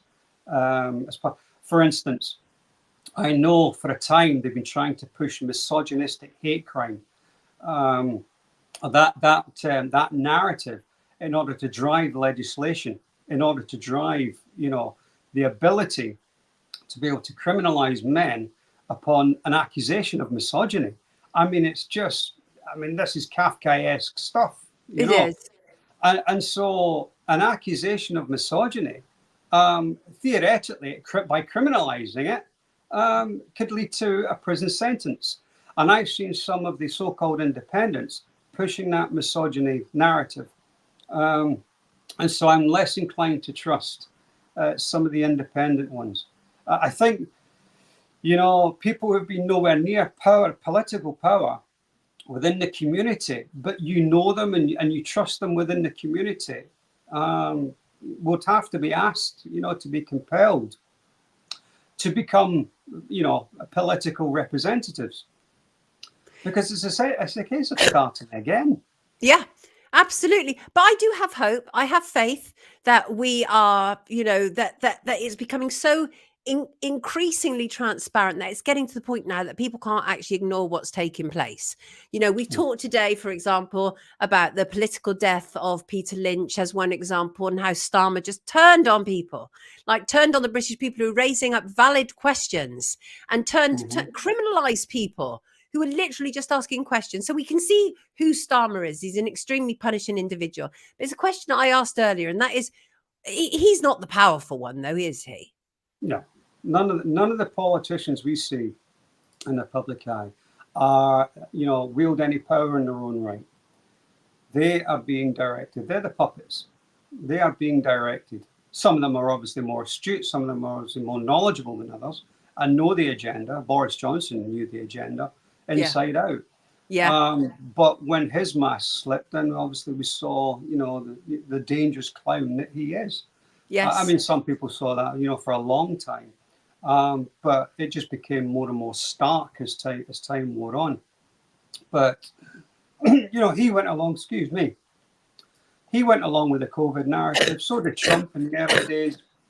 You know, and the vaccinations, the lockdown and the vaccine, pushing the vaccinations.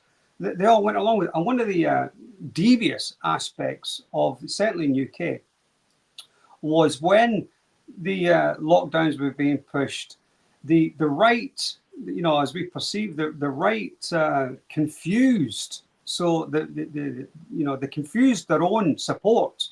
And then you had online outriders who dissuaded the right wing, the people who perceive themselves to be on the right, dissuaded the right from having the vaccinations. I, by the way, didn't have the vaccinations either. Careful, YouTube. Be careful. YouTube is positively totalitarian in any, they call it medical misinformation. So you just have to be really careful. I mean, the thing is we are surrounded by so many constraints, aren't we? Left, right, and centre. Yes. But we operate within them as best as we humanly can. And there's another example. Sorry, there's another example of a full spectrum domination where information is controlled politically through the, you know, through the television, through social media, through, and I call it in Gaslighting Gilligan, I called it the flat screen universe. Huh. Cinematic TV or tablet. Brilliant.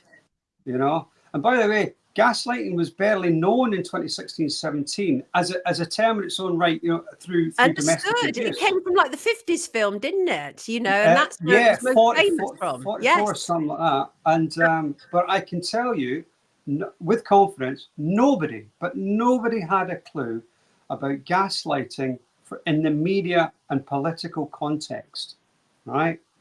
And that's what slowly but surely Gaslighting Gilligan has been doing for the last 7 years. And part of the reason why many of your viewers have never heard of me is because of this, the suppression that my accounts have always been under since the get-go. Got you. Absolutely. Johnny, thank you for joining us this morning. We really do appreciate you've got everybody chatting in the comments, which is absolutely great. I'll make sure to put links to your work in the description at the end of the stream. Everybody, this is Johnny McNeill, aka Gaslighting Gilligan. Been brilliant to have you with us this morning. Thank you. Lovely weekend, Johnny. Take good care of yourself. You Brilliant.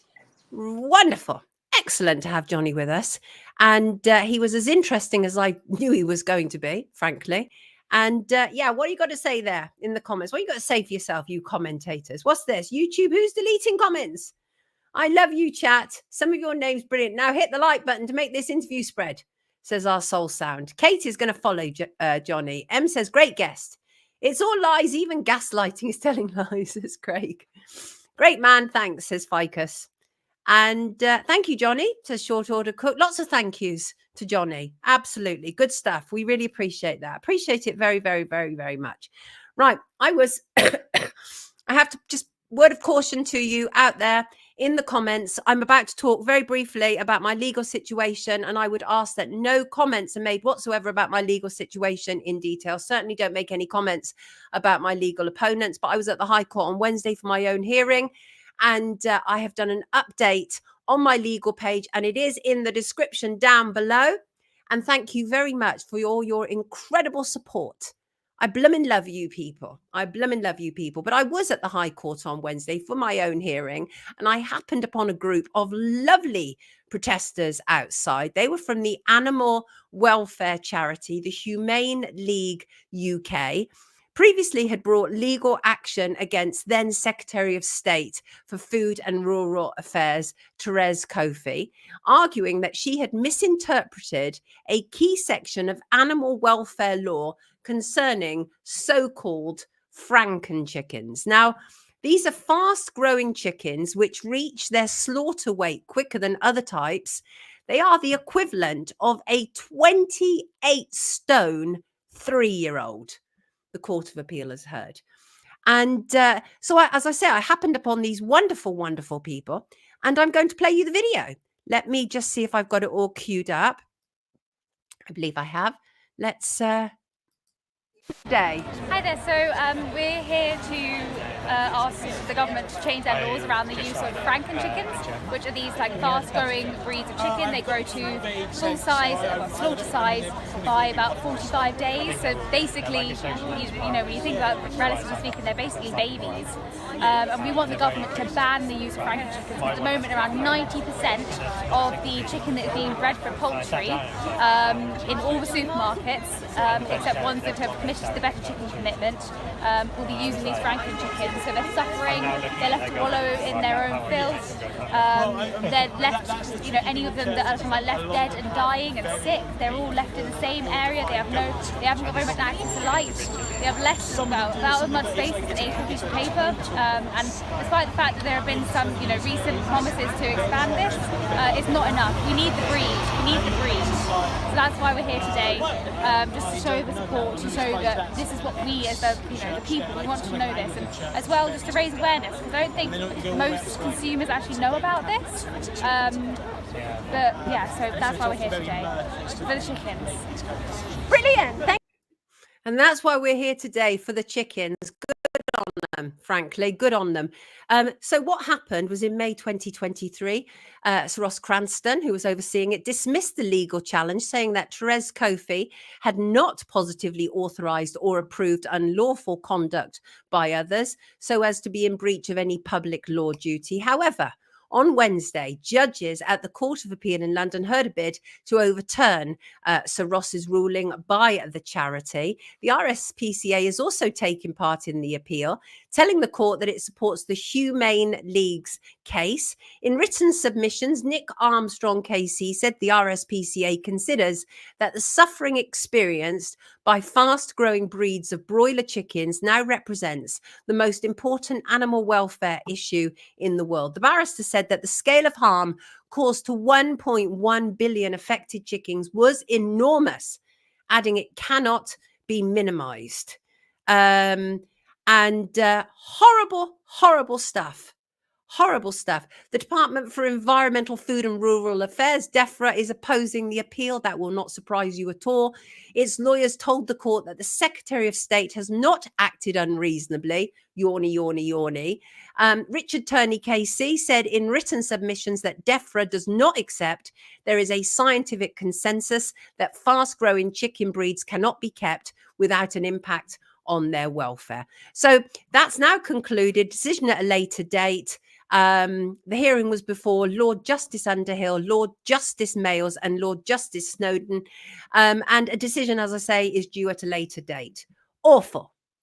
Blue Nomad, I agree with you, right? Even when I ate animals, I did do as much as I humanly could. I mean, it's hard to say you respect them, right?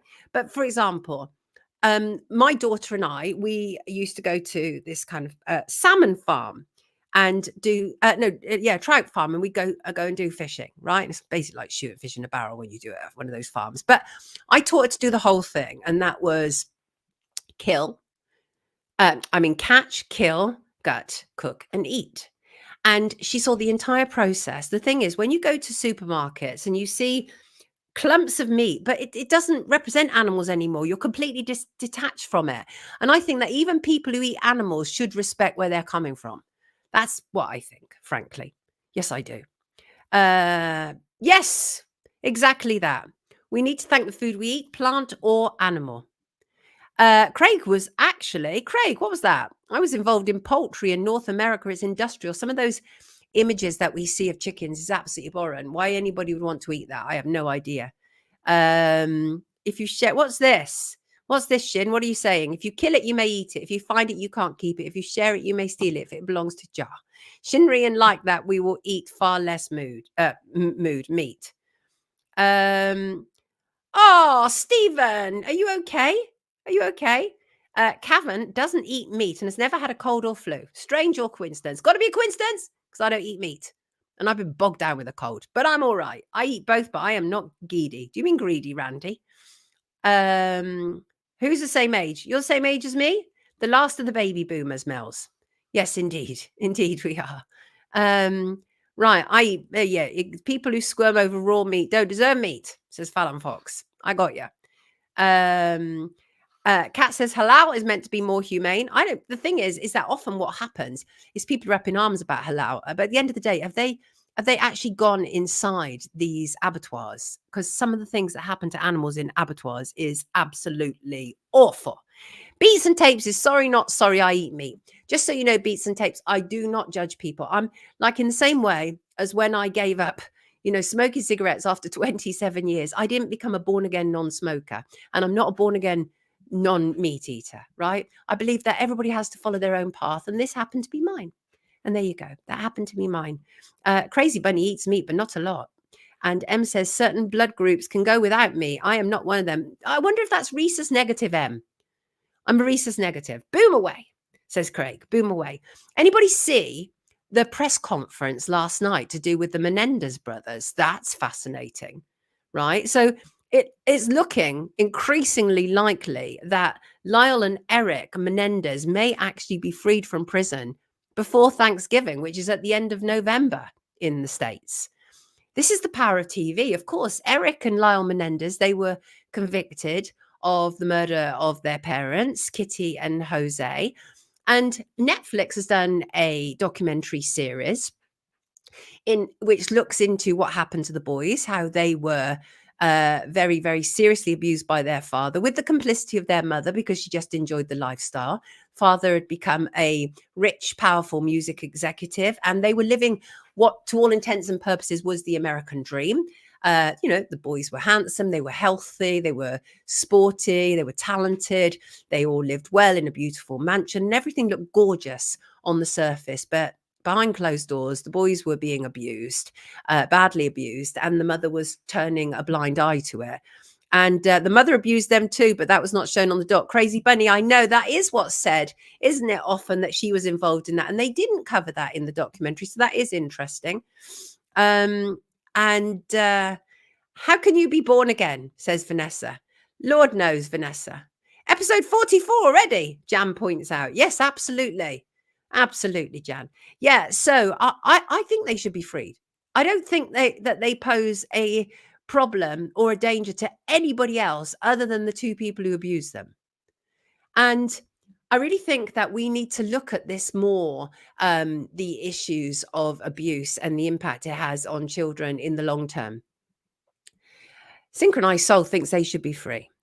Apparently, what's this? The mother was so sick of being abused, she was happy that the abuse turned on her sons. Well, that is not uncommon, Blue Nomad. As horrible as it sounds, I know we all think that the first responsibility of any parent is to protect the child, but oftentimes we've seen it, haven't we? We've seen mothers literally, not literally, but mothers throw their children under the bus for stepfathers who come in. We've seen it. I mean, it's horrendous. I can't get my head around it. It's one of the reasons when my daughter's father and I separated when she was very young, And I was celibate for years because I said, I'm not having uncles coming in and out of my daughter's life. Not going to happen. Not on my watch. So hopefully they will be released. And I think not before time, frankly. It needs to happen. It needs to happen. And can I just say, the Gaza situation distresses me so much. So much. I was watching yesterday the Israeli attacks, and 17 yesterday, at least 17, including children, as Israel continues its attack on health, food supplies, education, hospitals. And yesterday, an 11-month-old baby was killed, 32 wounded in an Israeli attack on a school which had been turned into a shelter.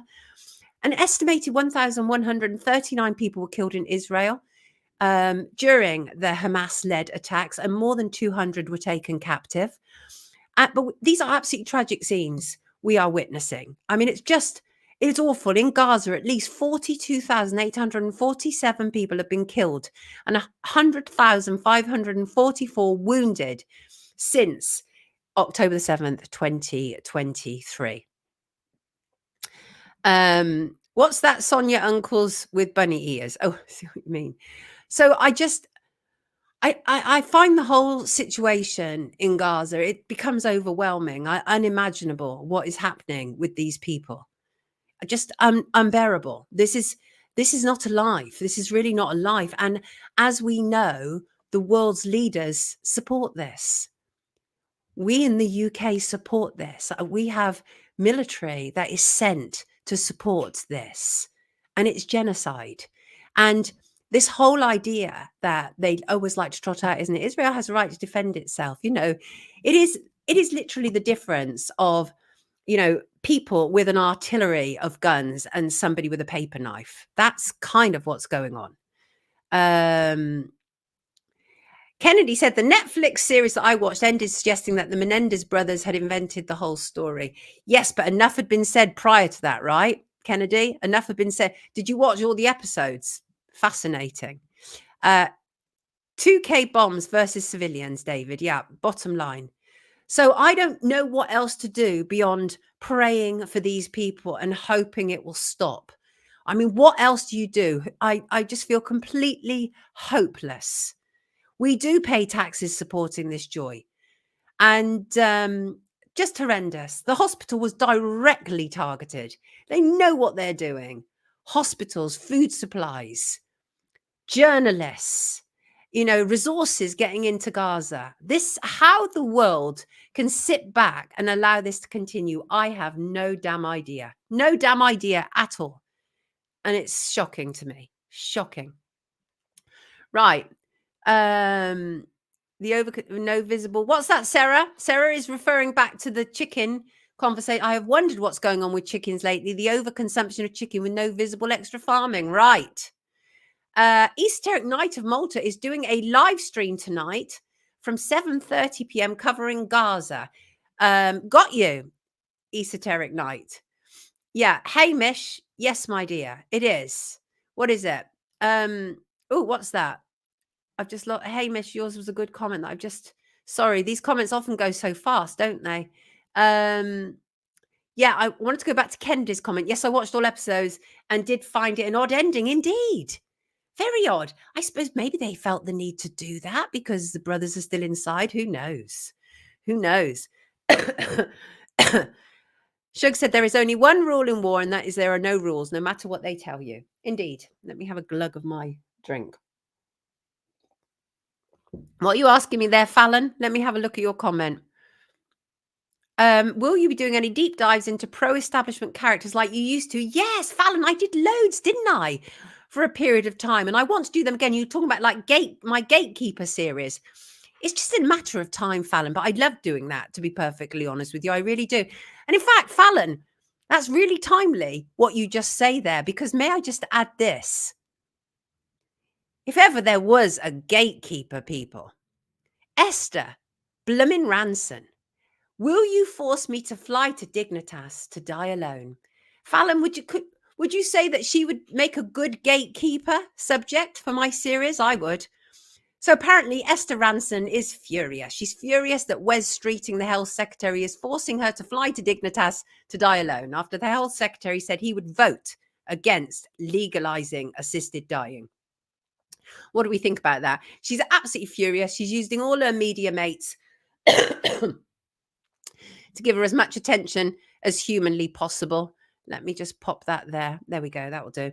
And you can see she made the front pages yesterday. And but it's very emotive language, isn't it? Since when has an entire policy rested upon a celebrity, what a celebrity wants?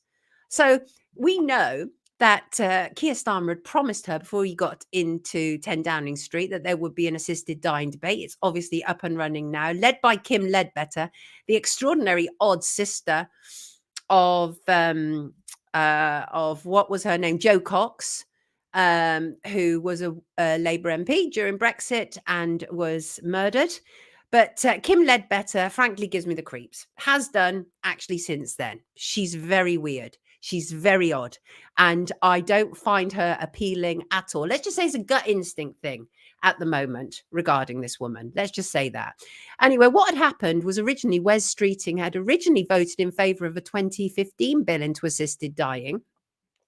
The idea is, the aim is to allow terminally ill people who are nearing death to request medical assistance to die. And at the moment, one of the only ways to do that is to fly off to Switzerland to the Dignitas clinic where it takes place. I also talked the other week about these pods that are being built, which frankly scare the life out of me.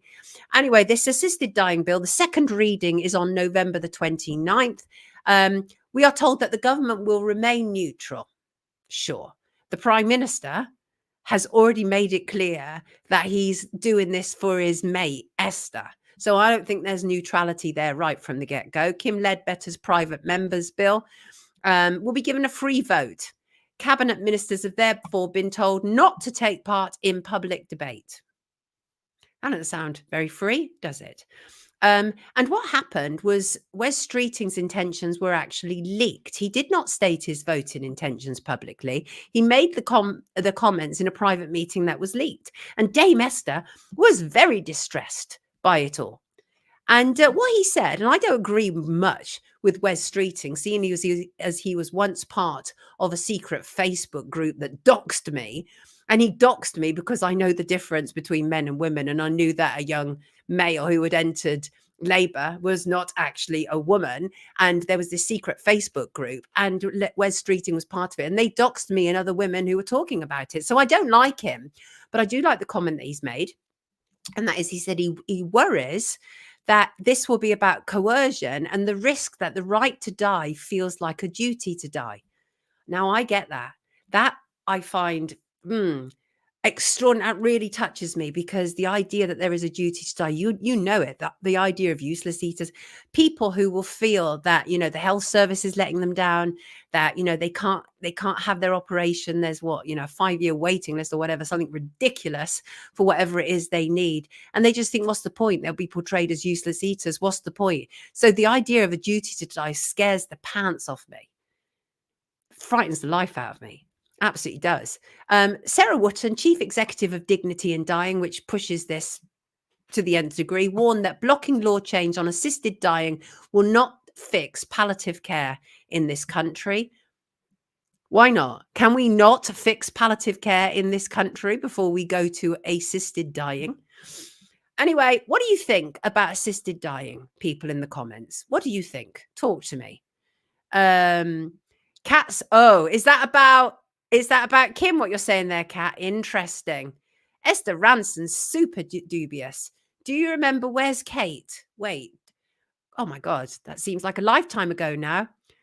Stephen Hall, my parents never liked her. Was that Esther Rantzen? Just going to say a completely different name altogether. Esther has been a gatekeeper since we were kids. Yes, Tim, I agree with that. There's a coordinated effort to put pressure on humanity on all fronts. Yes, there really is, isn't there? And let's see what we've got going on down here. Where's Lady Victoria Starmer? Jam wants to know. Probably getting dressed up in clothes bought for her by another man that isn't her husband, I would imagine. I would imagine. So there you go. I should say that the Welsh Senate has rejected the assisted dying bill. Yesterday, a bid, actually, so it was Wednesday, a bid for the Welsh Parliament to support it, rejected. The motion would have offered support in principle should Westminster implement what they call compassionate assisted dying. So there's a cross-party motion submitted by Labour's Judy Morgan calling for those who are intolerably suffering and have a clear wish to die to be able to be assisted by medical professionals, was rejected by the Welsh government. So there you go. And so clearly they're not having it. Not having it at all. Not having it at all. Simple as that. But yes, Fox, I think Esther Rantzen would make a very, very good subject for my Gatekeeper series. Yes, I do. And boycott BBC Children in Need, the BBC, aka the Jim or Fix It fan club, says Kenneth. Got you. And can I say, he's a paedophile and he works with children and hardly anything is happening to this man. Paedophile boarding school teacher Nick Baldock sexually assaulted a student, shared student photos in a pedo chat and boasted about seeing students in their underwear and had CSA pictures. Guess what happened to him? Just guess what happened to him, right? He walked free. That's what happened to him. The defense said he was a troubled soul who was devoted to his job. I bet. We are so sick of this. He's a boarding school teacher. We're so sick of it. Sick of it. Remember his name, Nick Baldock. Remember his name. I'm sick of it. I'm sick of it. I want to talk about this. I went down the rabbit hole last night because there are pictures in this world that haunt me. This is one picture that haunts me, and it haunts me because it haunts me. So what we have here is Harvey Weinstein, Rita Ora, pop star Rita Ora, and obviously Oprah Winfrey. And that picture has always intrigued me, and I've never really known the source of it. So yesterday I decided to do a deep dive into the source of that picture and what it was all about. And actually, what I discovered, I mean, I'm sure you've seen this picture a million times over, and so have I, but it's one of those celebrity pictures that I come back to frequently because it's like, what on earth was happening in that picture, right? And so the origin of it is interesting, okay? The origin of it goes back to actually 2014, and it was at the Weinstein Company's post-BAFTA party in London. And it was at the Rosewood Hotel, and it was a star-studded event. Had people like Naomi Campbell, Harvey Weinstein himself, his partner Georgina Chapman. There was Jessie J. Rita Ora arrived and did a performance with Karen Elson of Janis Joplin's "Take Another Little Piece of My Heart." These were massive annual events in the film industry because Harvey, even though they used to call him the Punisher. They used to call him the Punisher. They knew what he was like. They knew who he was. And it took women standing up. And that's why movements are important, but they often get taken over for other objectives. But anyway, the Weinstein Company, big annual bash. It was absolutely massive. Everybody who was anybody was there. So I did this. I started to do a deep dive into it, right? Because I was like, I'm really curious about Rita Ora, because Rita Ora has had a meteoric rise to success. Kind of, she's everywhere, right? She's not just a pop star, and she's very basic. But she's not just a pop star. She's on talent shows. She's been in various TV productions. So she gets about. And I'd always said to my daughter, really awful, unfortunate name, the name Ora, because it's not about aura. It's not about the aura around us. It's actually in line more with whore. And I said, it's a really unfortunate name. Well, I discovered last night that's not even her name. They picked it for her. Her real name is Rita Sehacho. She was born in Albania, which many people may know. She's now obviously considered a British singer, songwriter, television personality, and actress. And what was interesting, literally, this is going to do your mind in. This is going to, all the things I'm going to say now. I'm like, when I was going down this rabbit hole last night, I was like, oh my God, no, you're kidding me. But what was interesting was after this picture was taken, Rita Ora was then literally, we're talking 4 days later, became a big pop star. Let me put this up. And I don't know if you could see this, but this was her first big hit with DJ Fresh, Hot Right Now. And if you can see from that image, it's from her video. And it literally came out about 4 days after that picture. Now, obviously, it's not possible to have created the record between that time, right? It was already all set up, okay? It was all set up. And she had become this kind of it girl and Hot Right Now. But if you look at that image, right, everybody is dressed kind of normally in jeans and everything, but she's in her basic undies.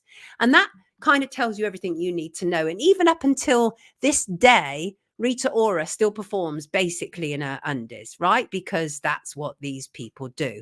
But once I started to look at that more closely, that whole thing with Oprah Winfrey, that picture, that disturbs me, because I'm not the first person to say it looks like Oprah Winfrey is offering Rita Ora up to to Weinstein. I'm not the first person to say that, right? Lots of people think that's what that picture depicts. But this is where it all gets really twisty. This, I found, was an old tweet from Rita Ora. And she's clearly not included the image with her and Harvey Weinstein, but it's taken at the same party.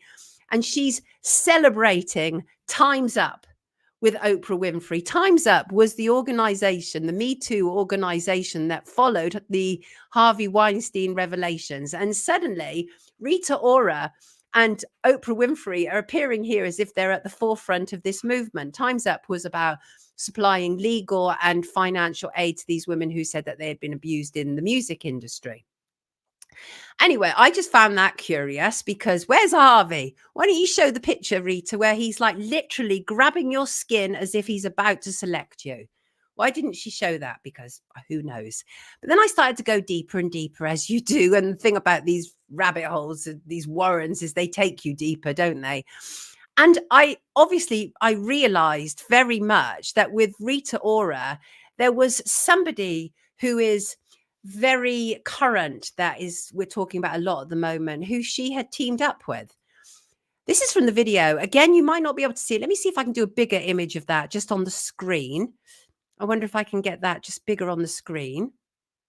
Oh, let me just add it again. Right. That's actually from a video. It's Rita Ora and Liam Payne. And both of them are doing some kind of, it looks like a ritual. They're both floating in the air. What's it called?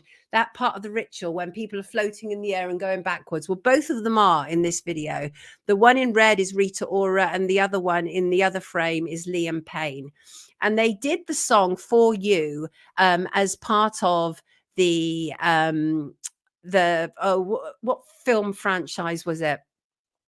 The Shades franchise. Do you remember? Let me remind myself of this. Yeah, of the 50 Shades. That's right, the 50 Shades film franchise. And this was for 50 Shades Freed. And that was the song from it. And that was really curious. And actually, on the day that Liam Payne died, Rita Ora was captured on stage, and they played the Liam Payne song with her, and she was there in her underwear, as she always is, even 10 years on. She's still appearing in her underwear, Rita Ora. But here's some background information on Rita Ora. Whose label do you think she was signed to after meeting Harvey Weinstein, meeting Oprah Winfrey, having the hit? Jay-Z. Rock Nation. Jay-Z, somebody who is absolutely considered to be at the center of a lot of the allegations that are being made around Diddy, Sean Puffy Combs. This is a small industry, right? Now, Rita Ora is basic. She's really basic. To have gone as far as she has, she's been given a lift. She's been lifted up. Absolutely, unquestionably. I am in no doubt about that whatsoever. She really is very basic, but she jumped up on this, and she had been accepted amongst the Hollywood elite, which is Oprah, which is Weinstein, which is all of those characters. And it's all a bit kind of creepy and a bit weird and freaky. And when people say to me, oh, what's that? Being given to him. Yeah, that's what people see. Yes, I can see Rita Ora being presented. Yes, that is literally what people see. So the point is, it's not really particularly about anything other than a picture that haunts me and has haunted me for a very long time. And when I looked into the background of it, I realized that this was a much bigger story. And that was, as I say, after this was when she was absolutely launched onto the world and signed with Jay-Z and Rock Nation and did the duet with Liam Payne. And there you go. I'm not getting to a point where she's responsible for the death of Liam Payne. I'm not. I'm just saying it's a big club and you ain't in it. And Rita Ora has always been portrayed as something that I suggest she probably isn't. That's my point. That's my point. I'm just saying it's a picture that has haunted me for a very long time. And it still does to a degree. It still does. She also went to the same stage school as my daughter. That's a pure coincidence. Pure coincidence. Right. Where am I getting to? So yes, tomorrow, Unite the Kingdom, Tommy Robinson back in the country, presenting himself to a police station at 3 p.m. today, almost certainly will be arrested. But tomorrow, the idea is uniting the kingdom, standing up to tyranny. People are meeting at Victoria Station in London at 11 a.m. To set off at 1 p.m. So 2 hours around Victoria Station. That troubles me. That troubles me. But we shall see what's going to happen. I worry because it's basically Tommy Robinson's followers and the anti-fascist movement. And bringing that all together, that sounds like a tinderbox to me. And I'm very concerned about that. I'm concerned about that. How are you doing in the comments today? Levitating. Exactly that. Let me just go back to that. That's exactly what they're doing in this. They are levitating. That is what they are doing. There you go. Lemsip said, Ellie Goulding is another singer like Rita Ora who gives me icks. They're industry puppets being pushed deliberately at the public. They are indeed. It is levitation, Katie. Absolutely. Couldn't find the word. That is exactly what it is. Now, is there any other images that I want to be sure to show you before we end today? 11:05. Question for you all from Mark Porritt, one of our viewers, said, good morning, Sonia. I own a cheap mobile phone with a built-in torch. I'm happy with my basic cell phone. However, several weeks ago, I received a text message from Tesco Mobile informing me that changes are coming to their network in 2025. 2G and 3G are going to be switched off, and they recommended to me that I upgrade to a more sophisticated phone. Otherwise, won't be able to send or receive text messages or make outgoing calls.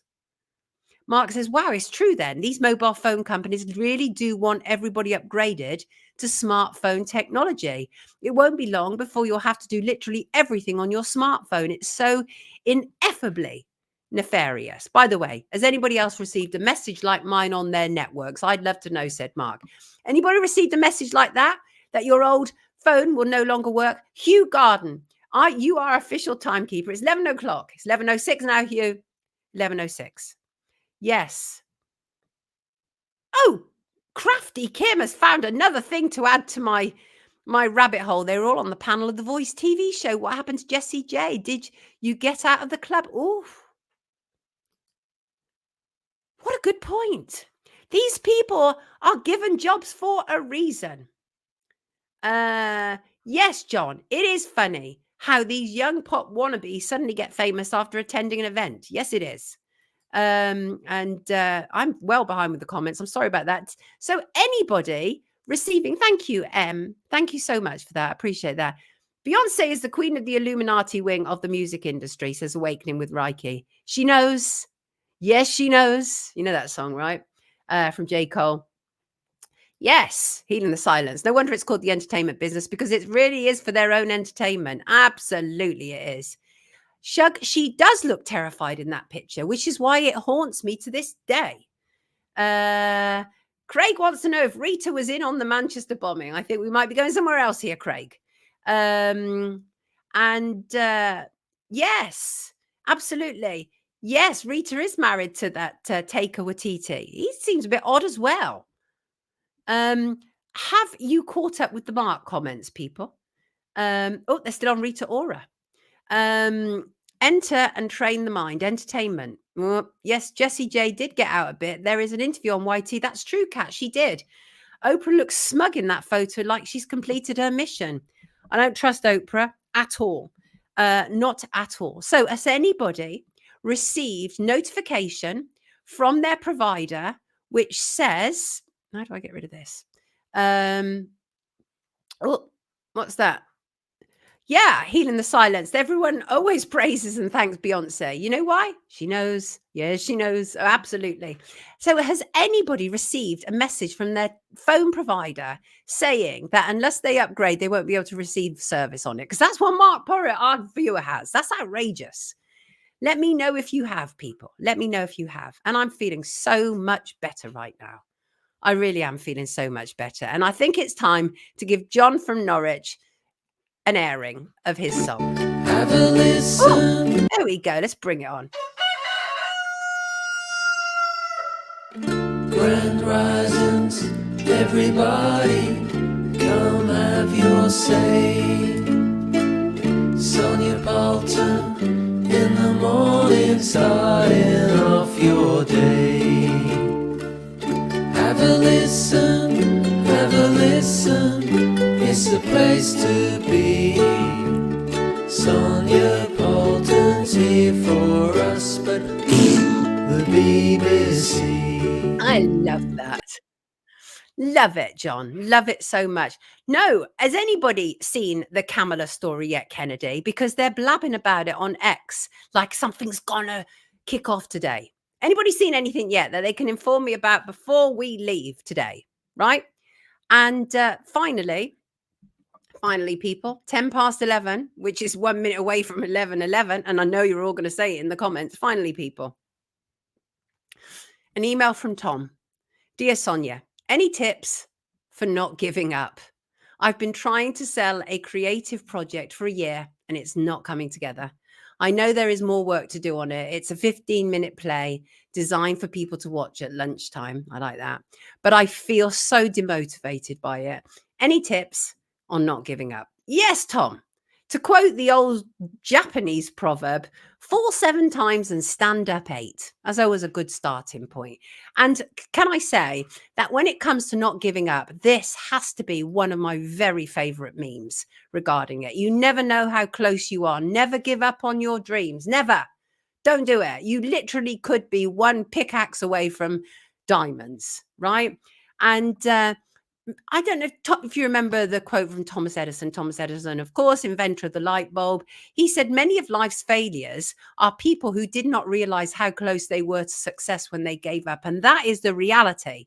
So, Tom, I do have some tips for not giving up, because it is so easy when we get frustrated when, you know, another presentation has failed, or people have rejected us, or people have just like thrown scorn or cold water on our ideas. It's so easy to just throw our hands up in the air and say, I've had enough.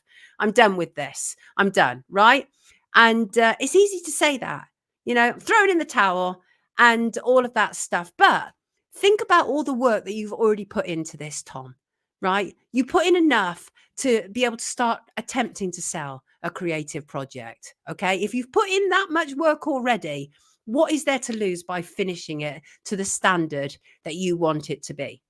Sometimes these things can take absolutely years. Some of my documentaries have taken 5-6 years to complete, but I completed them because I mean, I raised my daughter this way as well. I believe in a beginning, a middle, and an end, which is probably me being a writer, actually. But I also conduct my life like that as well. So I particularly like this meme. It's one of my favorites. And so here's the thing, and that is, bear in mind that whatever is motivating you is still there. It's still inside of you. It might be dampened. It might be hurt. It might be demotivated. It might be railroaded or distracted. It might be any of those things, but it still exists. You need to know why you are pursuing this goal, Tom. What do you want from it? Because I find that once you start to practically set a course of why you're doing things, it will enable you over the finishing line. So why are you doing it? Why do you want to create 15-minute plays that people can watch in their lunchtime, which actually I think is a brilliant idea. I think that is a brilliant idea. I love that. It's already, I think, unique and different. I'm sure that probably exists already. I don't know. I'm not in the theatre, but I like it. So already I think it's something unusual and catchy as a concept. Another important thing, Tom, is to visualize the end result, because and maybe look at other people who have achieved it with their goals and how they feel about it. And they will tell you the hardship is just showing up every time to keep going, to complete it. And I know, like, as I say, I make documentaries. It's hard. It is 90% hard and 10% glory. Trust me on that. It's hard, but there's not one of my documentaries that I would go back and not do. I'm so glad I've completed them, and I want to complete more. And also, don't let a bump in the road be the end of your trip, Tom, right? Whatever it is that is making you feel demotivated or down right now, it's temporary, right? But completing your goal is permanent. It's something that you will leave behind. Okay. You've got this. You can do this. Absolutely. Right. Do not give up. Do not give up. And do you know what? Be cocky.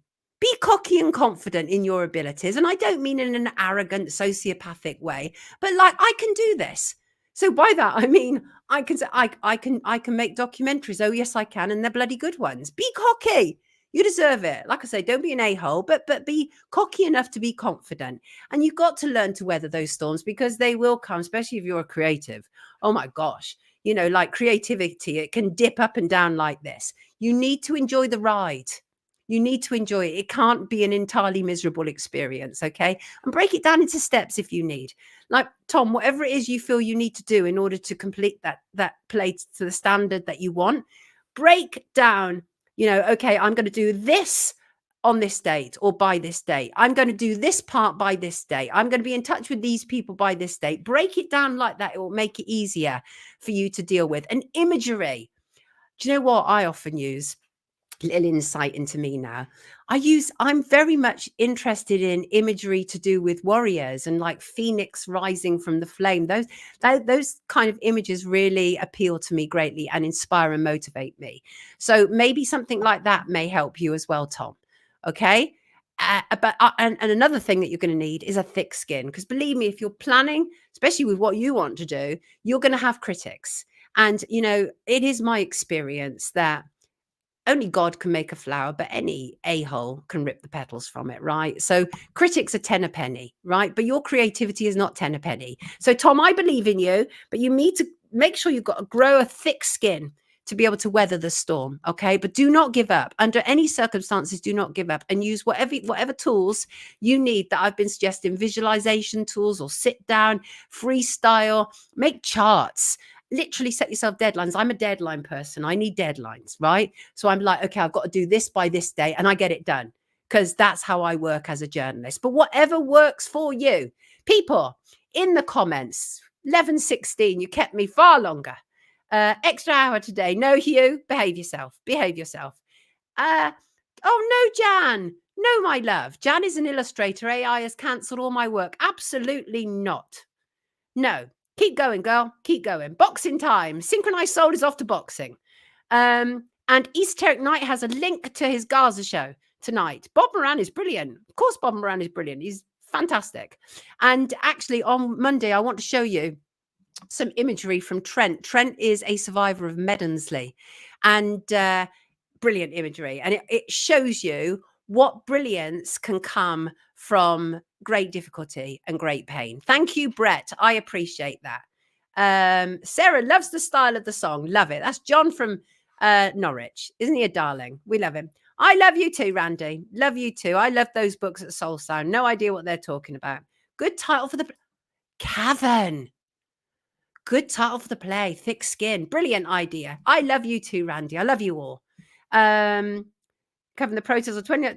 Charlotte, were you there, my love? The first I heard of you, Sonia, was seeing you covering the protest on 29th of August, 2020. I appreciate that, my darling. I got absolutely slaughtered on Twitter for putting up a video, but who cares? Nobody cares anymore, because I definitely don't. Right, I'm off, people. I just want to say, really important, you know, I like to leave us on a quote, but I just want to say, first of all, thank you all so very, very, very, very much. It's been a brilliant week. I've loved this week, very much enjoyed this week. I know that there's a lot of pain that we have to deal with in the world. On a personal level, I'm feeling a whole lot better and ready just kind of take on my next challenges. I just want to thank you all always for every single contribution, whether that's emails, whether that's financial, whether that's donations to Wake Up or my legal fund, whether that's like, sharing, subscribing, whether that's telling a friend. I appreciate it all. Thank you so much. Thank you so very, very, very much. And I'm going to leave on a quote, and that is, courage doesn't always roar. Sometimes courage is the quiet voice at the end of the day saying, I will try again. tomorrow. Thank you. Mary Ann Radmacher, American author and artist. Completely concur. Have a brilliant day, everybody. Have a brilliant weekend. I will see you on Monday. Thank you for being here. And thank you to my two wonderful mods, as ever. Thank you all, everybody. Take care. See you Monday.